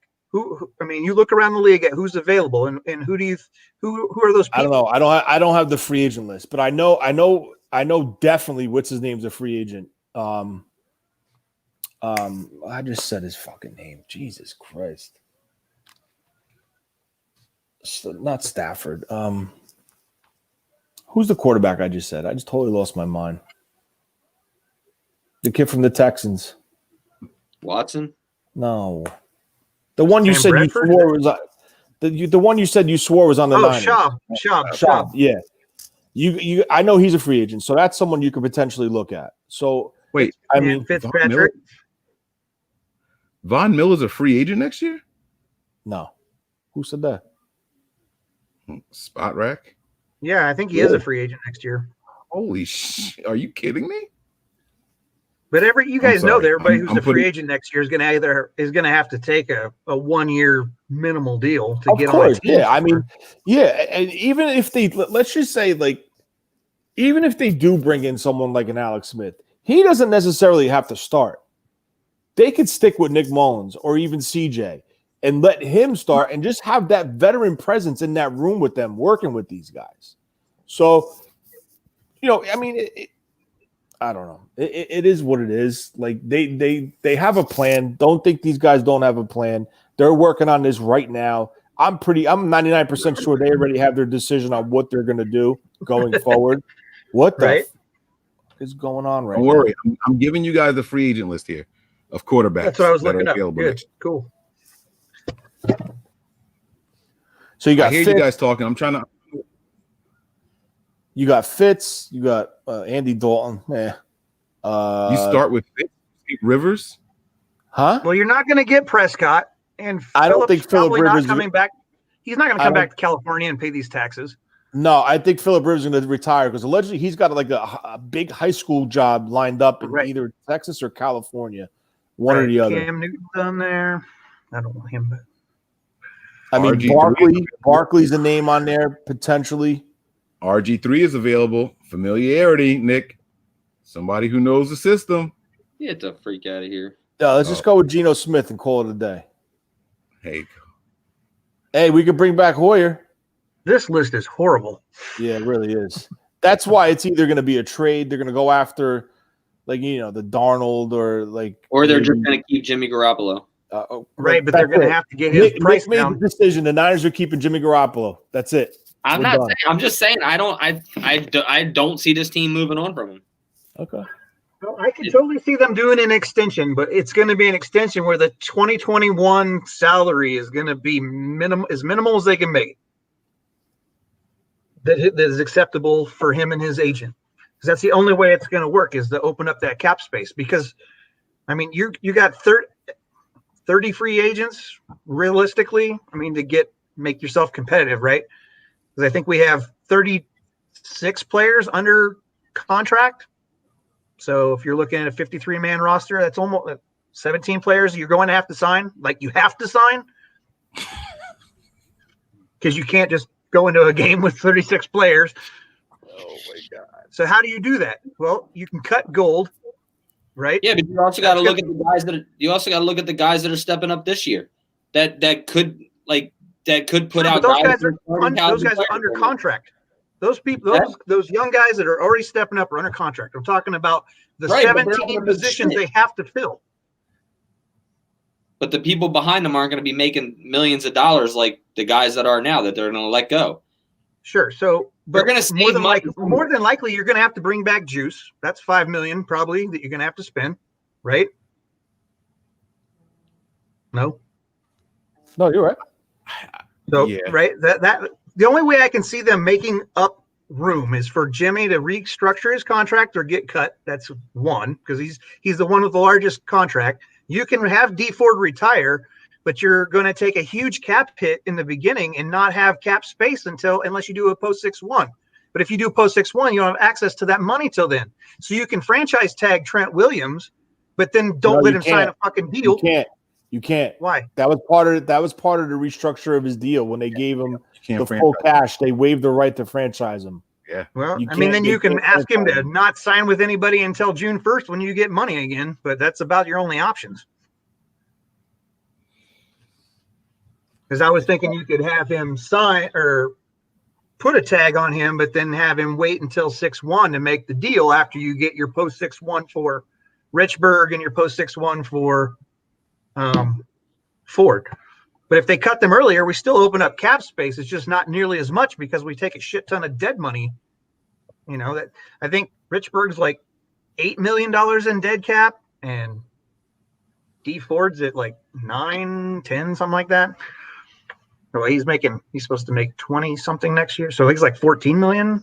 If they do it all up front, they do it post 6-1, then you get you get that dead money spread over those 2 years. So it's a little bit easier to handle. I'm just like, you got to find money to sign these players somewhere. And the only places I can see on this is with Jimmy's contract and Gould. I see them cutting Gould and having, open up $4 million in cap space and then go draft a kicker. Listen, clearly this offseason is going to be about business decisions. It's not going to be. Oh, yeah. This team, guys, don't forget this. This team traded Joe Montana. It's business. So this is a different regime. Like Carmen, no, never mind. What I'm saying is it's a business. If you need cap space, you need to take action. You can't just sit there and say, oh, okay, well, let's just sign all these undrafted free agents. That's a bad analogy, though, with cutting Joe Montana, because you had Steve Young, who was on this roster for mad years behind him, that could take over. Sure, but you got guys who are coming up on contract extensions. You got Warner. You're going to have to pay. We're talking about cutting a starting quarterback with nobody behind them to take over. Well, how do you know they don't have a plan, Nick? But that's a fair point, though. What Nick is saying is that there was somebody here when they let go of Joe. When they traded felt him, that they had someone who could be elite and step into Joe's shoes, which obviously through history has shown. What I'm saying is, the point I'm trying to say is it's a business decision. Absolutely. You want to compete, you want to keep a roster together, you have to move on from people. Yeah, but Kyle alluded to that. Kyle alluded to that like within the last 3 weeks when he talked about other Quan's contract. Sometimes you have to make business decisions where you dump money so that you can have money to keep other players. And I think that's where they're going to be going with Jimmy. That was the selling point. That sold me 100% what this offseason is going to be about. It's about business. Quan's gone. Yeah, we got Kiko Alexander, whatever the freaking his name is. He didn't play it down, but guess what? We got a 5th round pick, and we cleared 2 years of $15+ million in salary. So guess what? We cut Kiko today. We didn't talk about that. We let him go.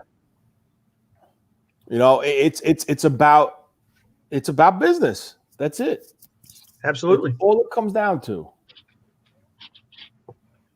You want to keep Jimmy Garoppolo because you think he's the best quarterback right now. You want to keep him on a roster? Fine. You can have a quarterback. You're not going to have a left tackle to protect him. You're not going to have a fullback to chip the edge off the end. You're not going to have anybody to surround them. So if they feel that, like I said, if they feel that this is truly the guy, we would not be having this conversation right now. This would have been done last offseason. The restructure would have been in place. All the money would have been in place. The extensions would have been done.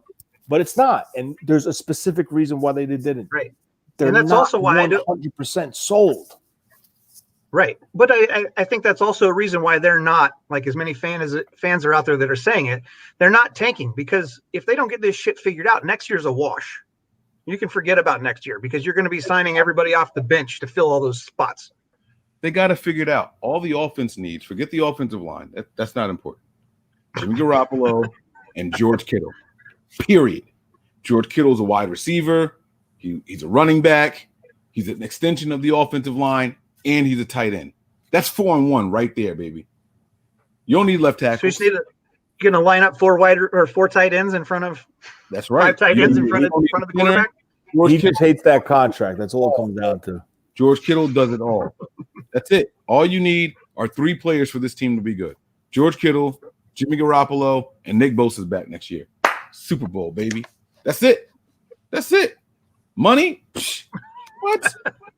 You don't need no money. You kidding me?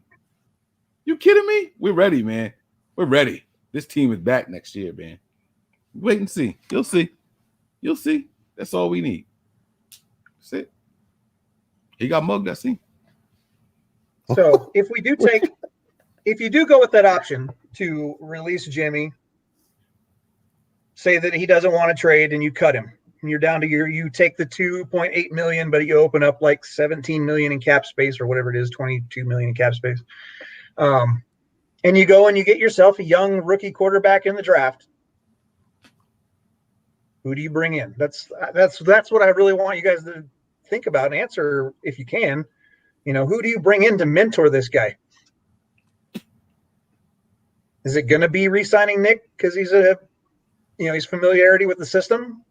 I mean, he's not somebody that I would want my new starting quarterback to learn underneath, but he doesn't have the swag. He doesn't have the confidence. You don't need a guy to come in and he can run the offense. You don't need a guy to mentor him. He comes right in and run the offense. That's what Mike was saying earlier and Tony was saying earlier. I agree. I don't in certain circumstances that works. Like if you look at Arizona, obviously, if you bring in a Kyler Murray who's in college and you run his system in the NFL that he's familiar with because he's got Cliff as his coach, then that works. But when you bring a player in that doesn't have any familiarity with that system, which no one in the college system has familiarity with Kyle Shanahan. So who do you get to help bring that person along and mentor them? Right. So the question you're asking is who do you get to mentor the player, not who do you get to come in and run the offense? Well, I mean, I would in a perfect scenario, I'd like something like the Chargers had last year or this year, where they have a starting caliber quarterback or at least a game managing quarterback who can go out there and do the job until your rookie is ready to take over. We don't have that unless you want to say that Nick's going to do that. Mm-hmm. But all right, so let me ask you this question. What's the purpose of this mentor that you speak of? To help understand this offense that's apparently so complicated that nobody can figure it out. It's not only specific to the offense. It's more predicated to transitioning from the NCAA to the NFL. How to break down film, how to study, stuff like that behind the scenes. Like, when he does take over, like, if he comes to the sideline, they call a timeout. You need that veteran there. Hey, listen, you're doing good. Just, on this play, look for this look, this. I know coaches do it, but like you need that veteran there. And I don't, that's just me. I would love to have a veteran there, whether it's Schaub, Smith, Barkley, whoever it is, someone that has been in the league, that's been in situations, that's been on his ass, that's been at the highs, went back to the lows. Like you want somebody that's experienced it all. So, I agree. I'm just trying to look at who's on rosters and who could we trade for, or who's a free agent. Looking at any scenario. Yeah, well, I mean, I see a lot of people bringing up Stafford. Stafford's a good quarterback, but he's another one who's you can't, like, as far as injuries, like you're gonna put him here. Well, he'll get knocked out. He gets hurt. Well, then what do you do? I mean, it could happen to anybody, but Stafford's got a medical history problem, track record with injuries. That's why I asked the question. I would love to. Go ahead. What was that? No, you got it. Go ahead. No, somebody had brought up in the chat about Andrew Luck, and I'd be like, I'd love to have Luck come in and mentor someone, but the Indianapolis Colts own his rights. I'm not trading for his rights. No, the Colts killed that kid. Well, his arm is like a noodle. If we're talking, but he could teach somebody. You could bring him in as your quarterback coach and get rid of the guy we got. But he can't teach somebody this system, and that's why I asked you, what did you want in the mentor? Do you want them to teach them the system? Do you want them to teach them how to quarterback on the pro level? That's why I asked you, what are you looking for? Because all of the above. No, well, because depending on your answer, Brian Hoyer could be that guy. I think the coaches should teach the system, and I think the player should help the player, like help him, not just specifically teaching the system, like on this call, what read to read, but more like, just being support for him. You know what I'm saying? Someone that's been through the war. Like, I don't know.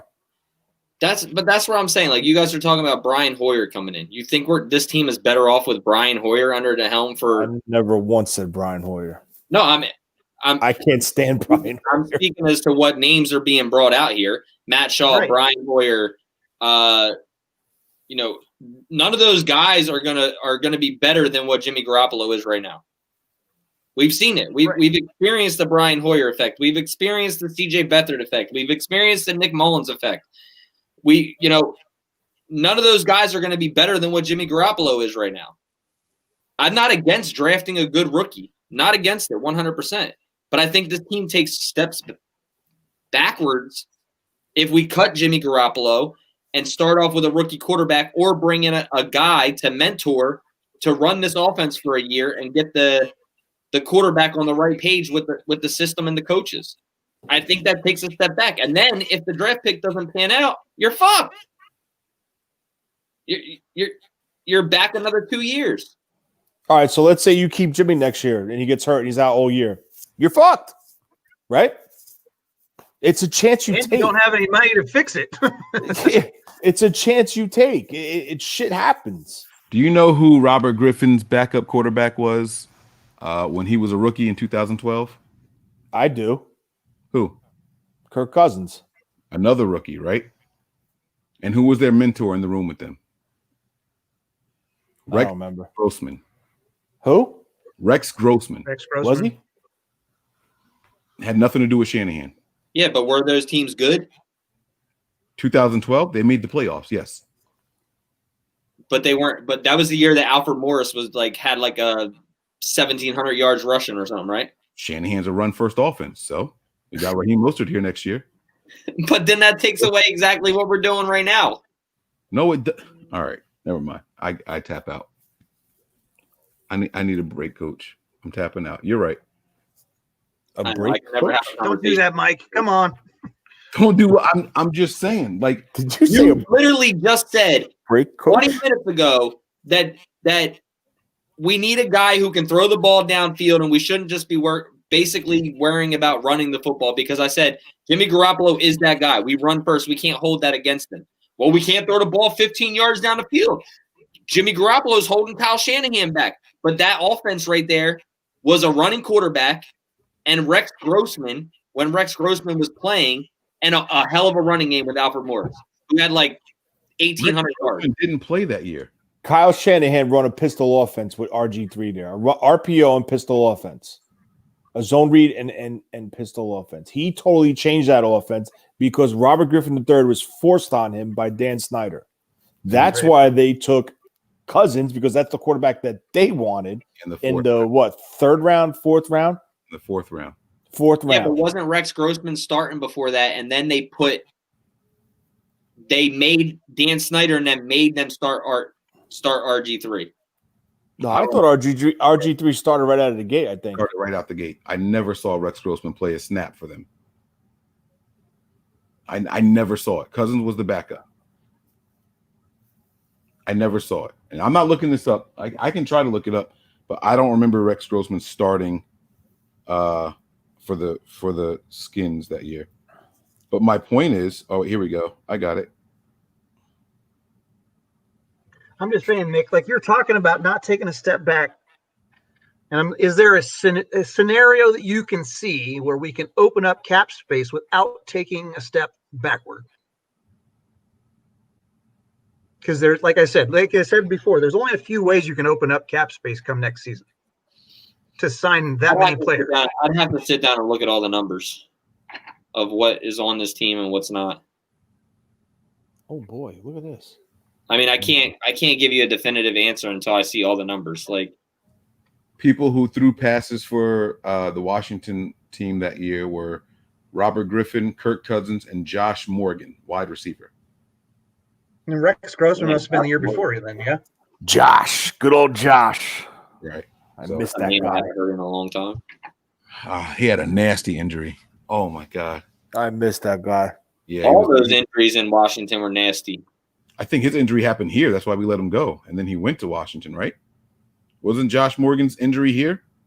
No, he signed as a free agent with them. I don't think he got injured here. I think he got injured in Washington. Yeah, no, I thought he got injured in Washington. Oh, that's even worse. Because I remember watching that game. I thought it was with the Niners. You sure? Yeah, I'm pretty sure. I thought it was in Washington, but I could be wrong. I don't know. That was a long time ago. That's what, 2012, 2011, 2013? Because didn't we cut Josh Morgan after he shot? That was back when Mike was still in high school or something, right? 2011. Yeah, young buck. Yeah, see, October 11th, Morgan was placed on IR.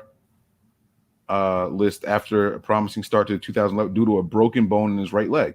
He finished the season with 15 receptions, 220 yards, and a touchdown in just 5 games. That was with the Niners. Oh. And then he went to Washington the following year. Yeah. I remember him. It was with the Niners? Listen. The game was a blowout. We were beating a team really bad. I don't remember what team it was, and we threw a bomb down the right sideline. Morgan caught it and broke his leg on that play. He caught the ball. But never mind, man. I'm nuts. But I remember that. And I was like, oh my God, because it was a garbage time play. Yeah, you're right. It was a garbage time right. happened on. And everybody was like, oh, why were we still running plays and trying to run the score up? And it's because I want winners was our head coach. Don't do that, because don't do that. But yeah, oh my God. All right. I don't know. I don't know where we're going. I can't believe we've been on for 2.5 hours already, man. I know. I've been up since 3:30 this morning.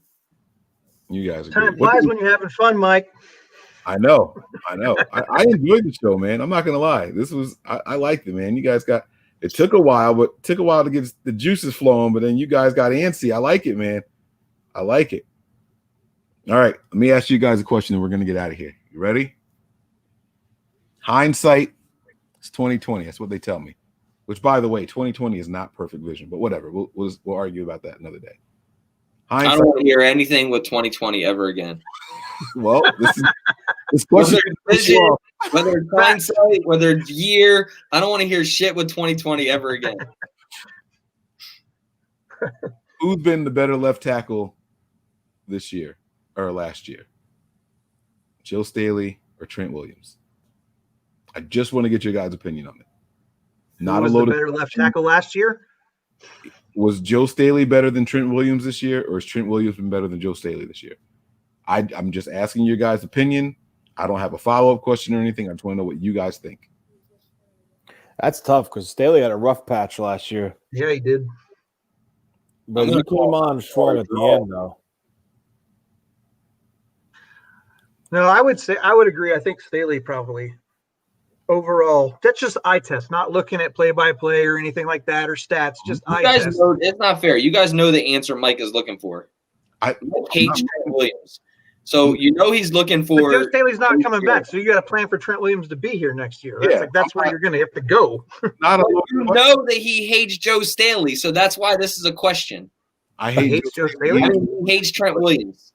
Oh, I'm so confused. It's just, I hate them both. It's just the question. I swear. I'm not going anywhere with this. I just want to know your guys' opinions on it.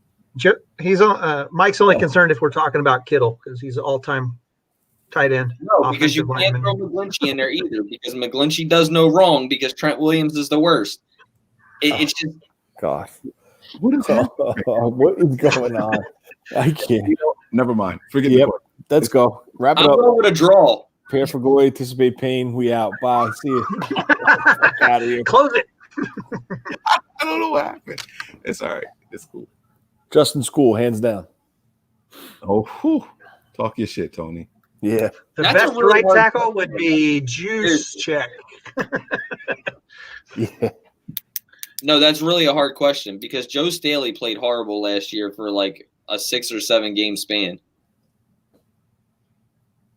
And we're only 10 games in right now.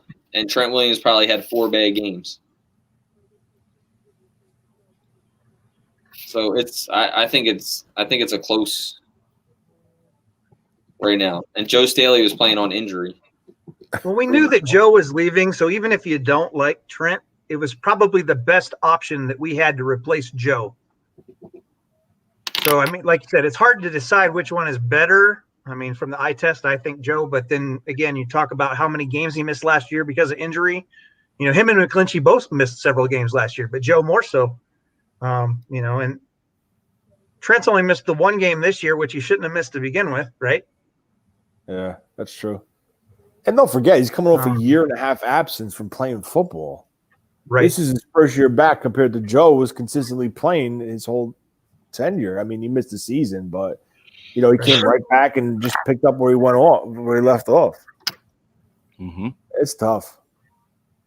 Mike, Joshua Garnett Oh, I forgot about it. Compton. Fear for glory. Anticipate pain. The Always guard, be the faithful. retired guard. Click, click, boom. Bye. Yeah, We're out. Joshua Garnett or Tom Compton. Oh my God. Whoever's talking about them drinks Everclear for fun. I like Everclear. What?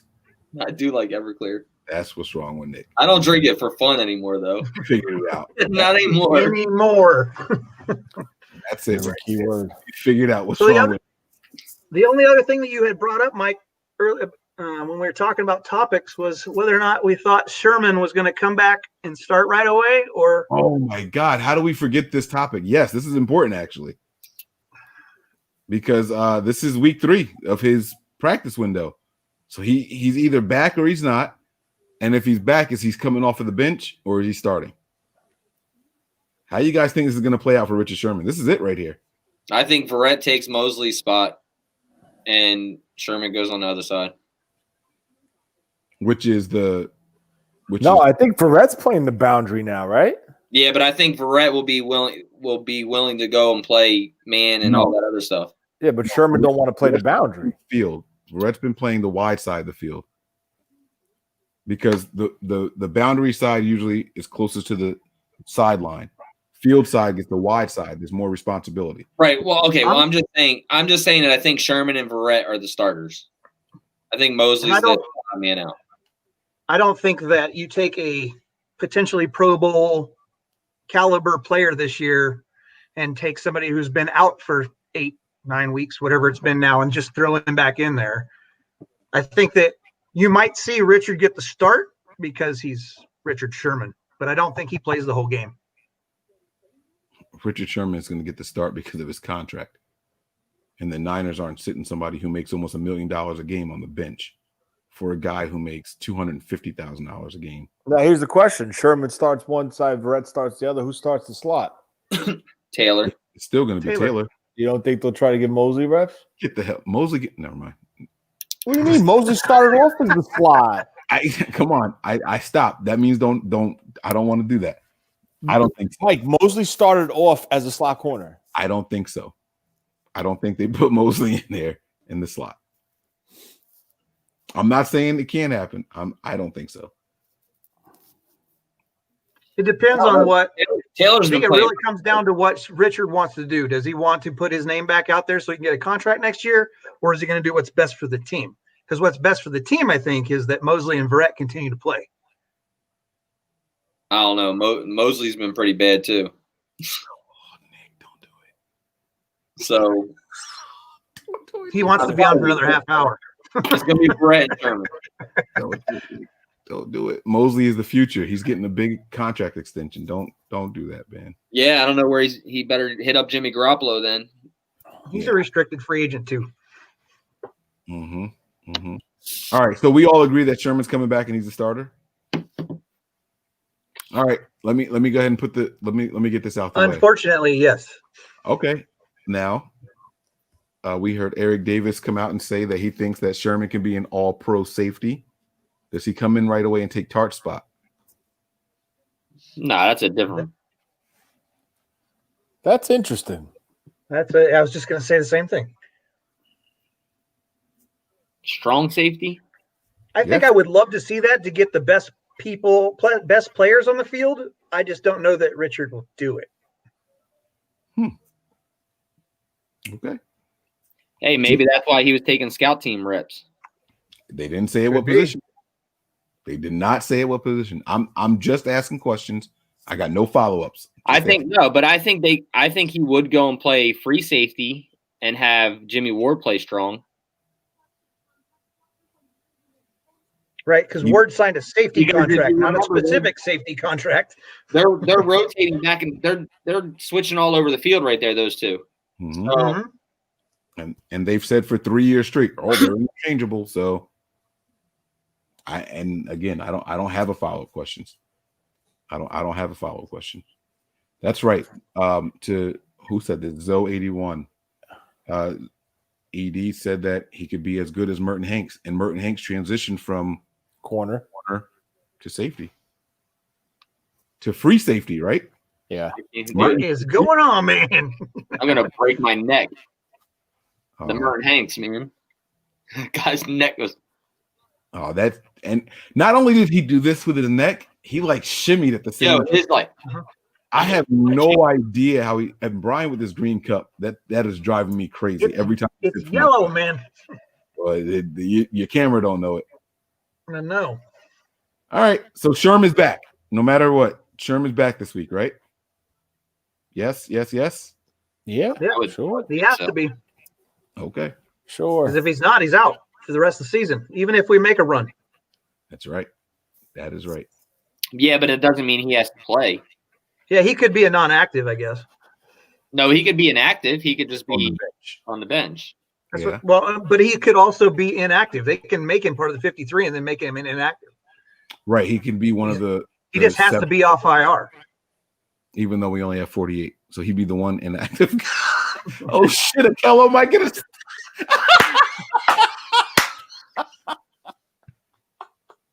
I'm going to bed, man. I'm not doing this with y'all, bro. I hate y'all.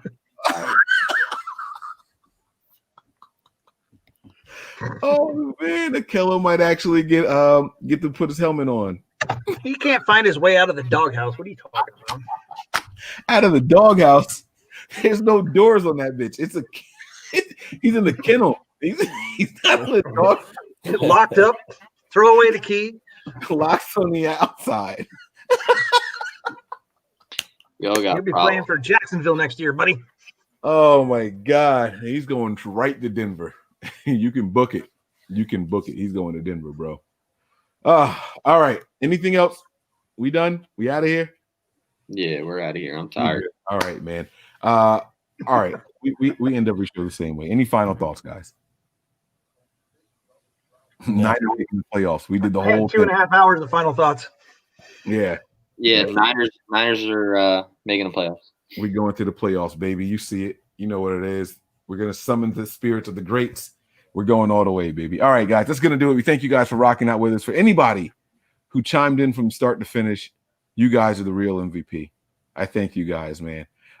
Listen, for that guy, what's his name again? Spontaneous comment. He's the only person I can't find. Everyone else I've contacted about sending out their stuff.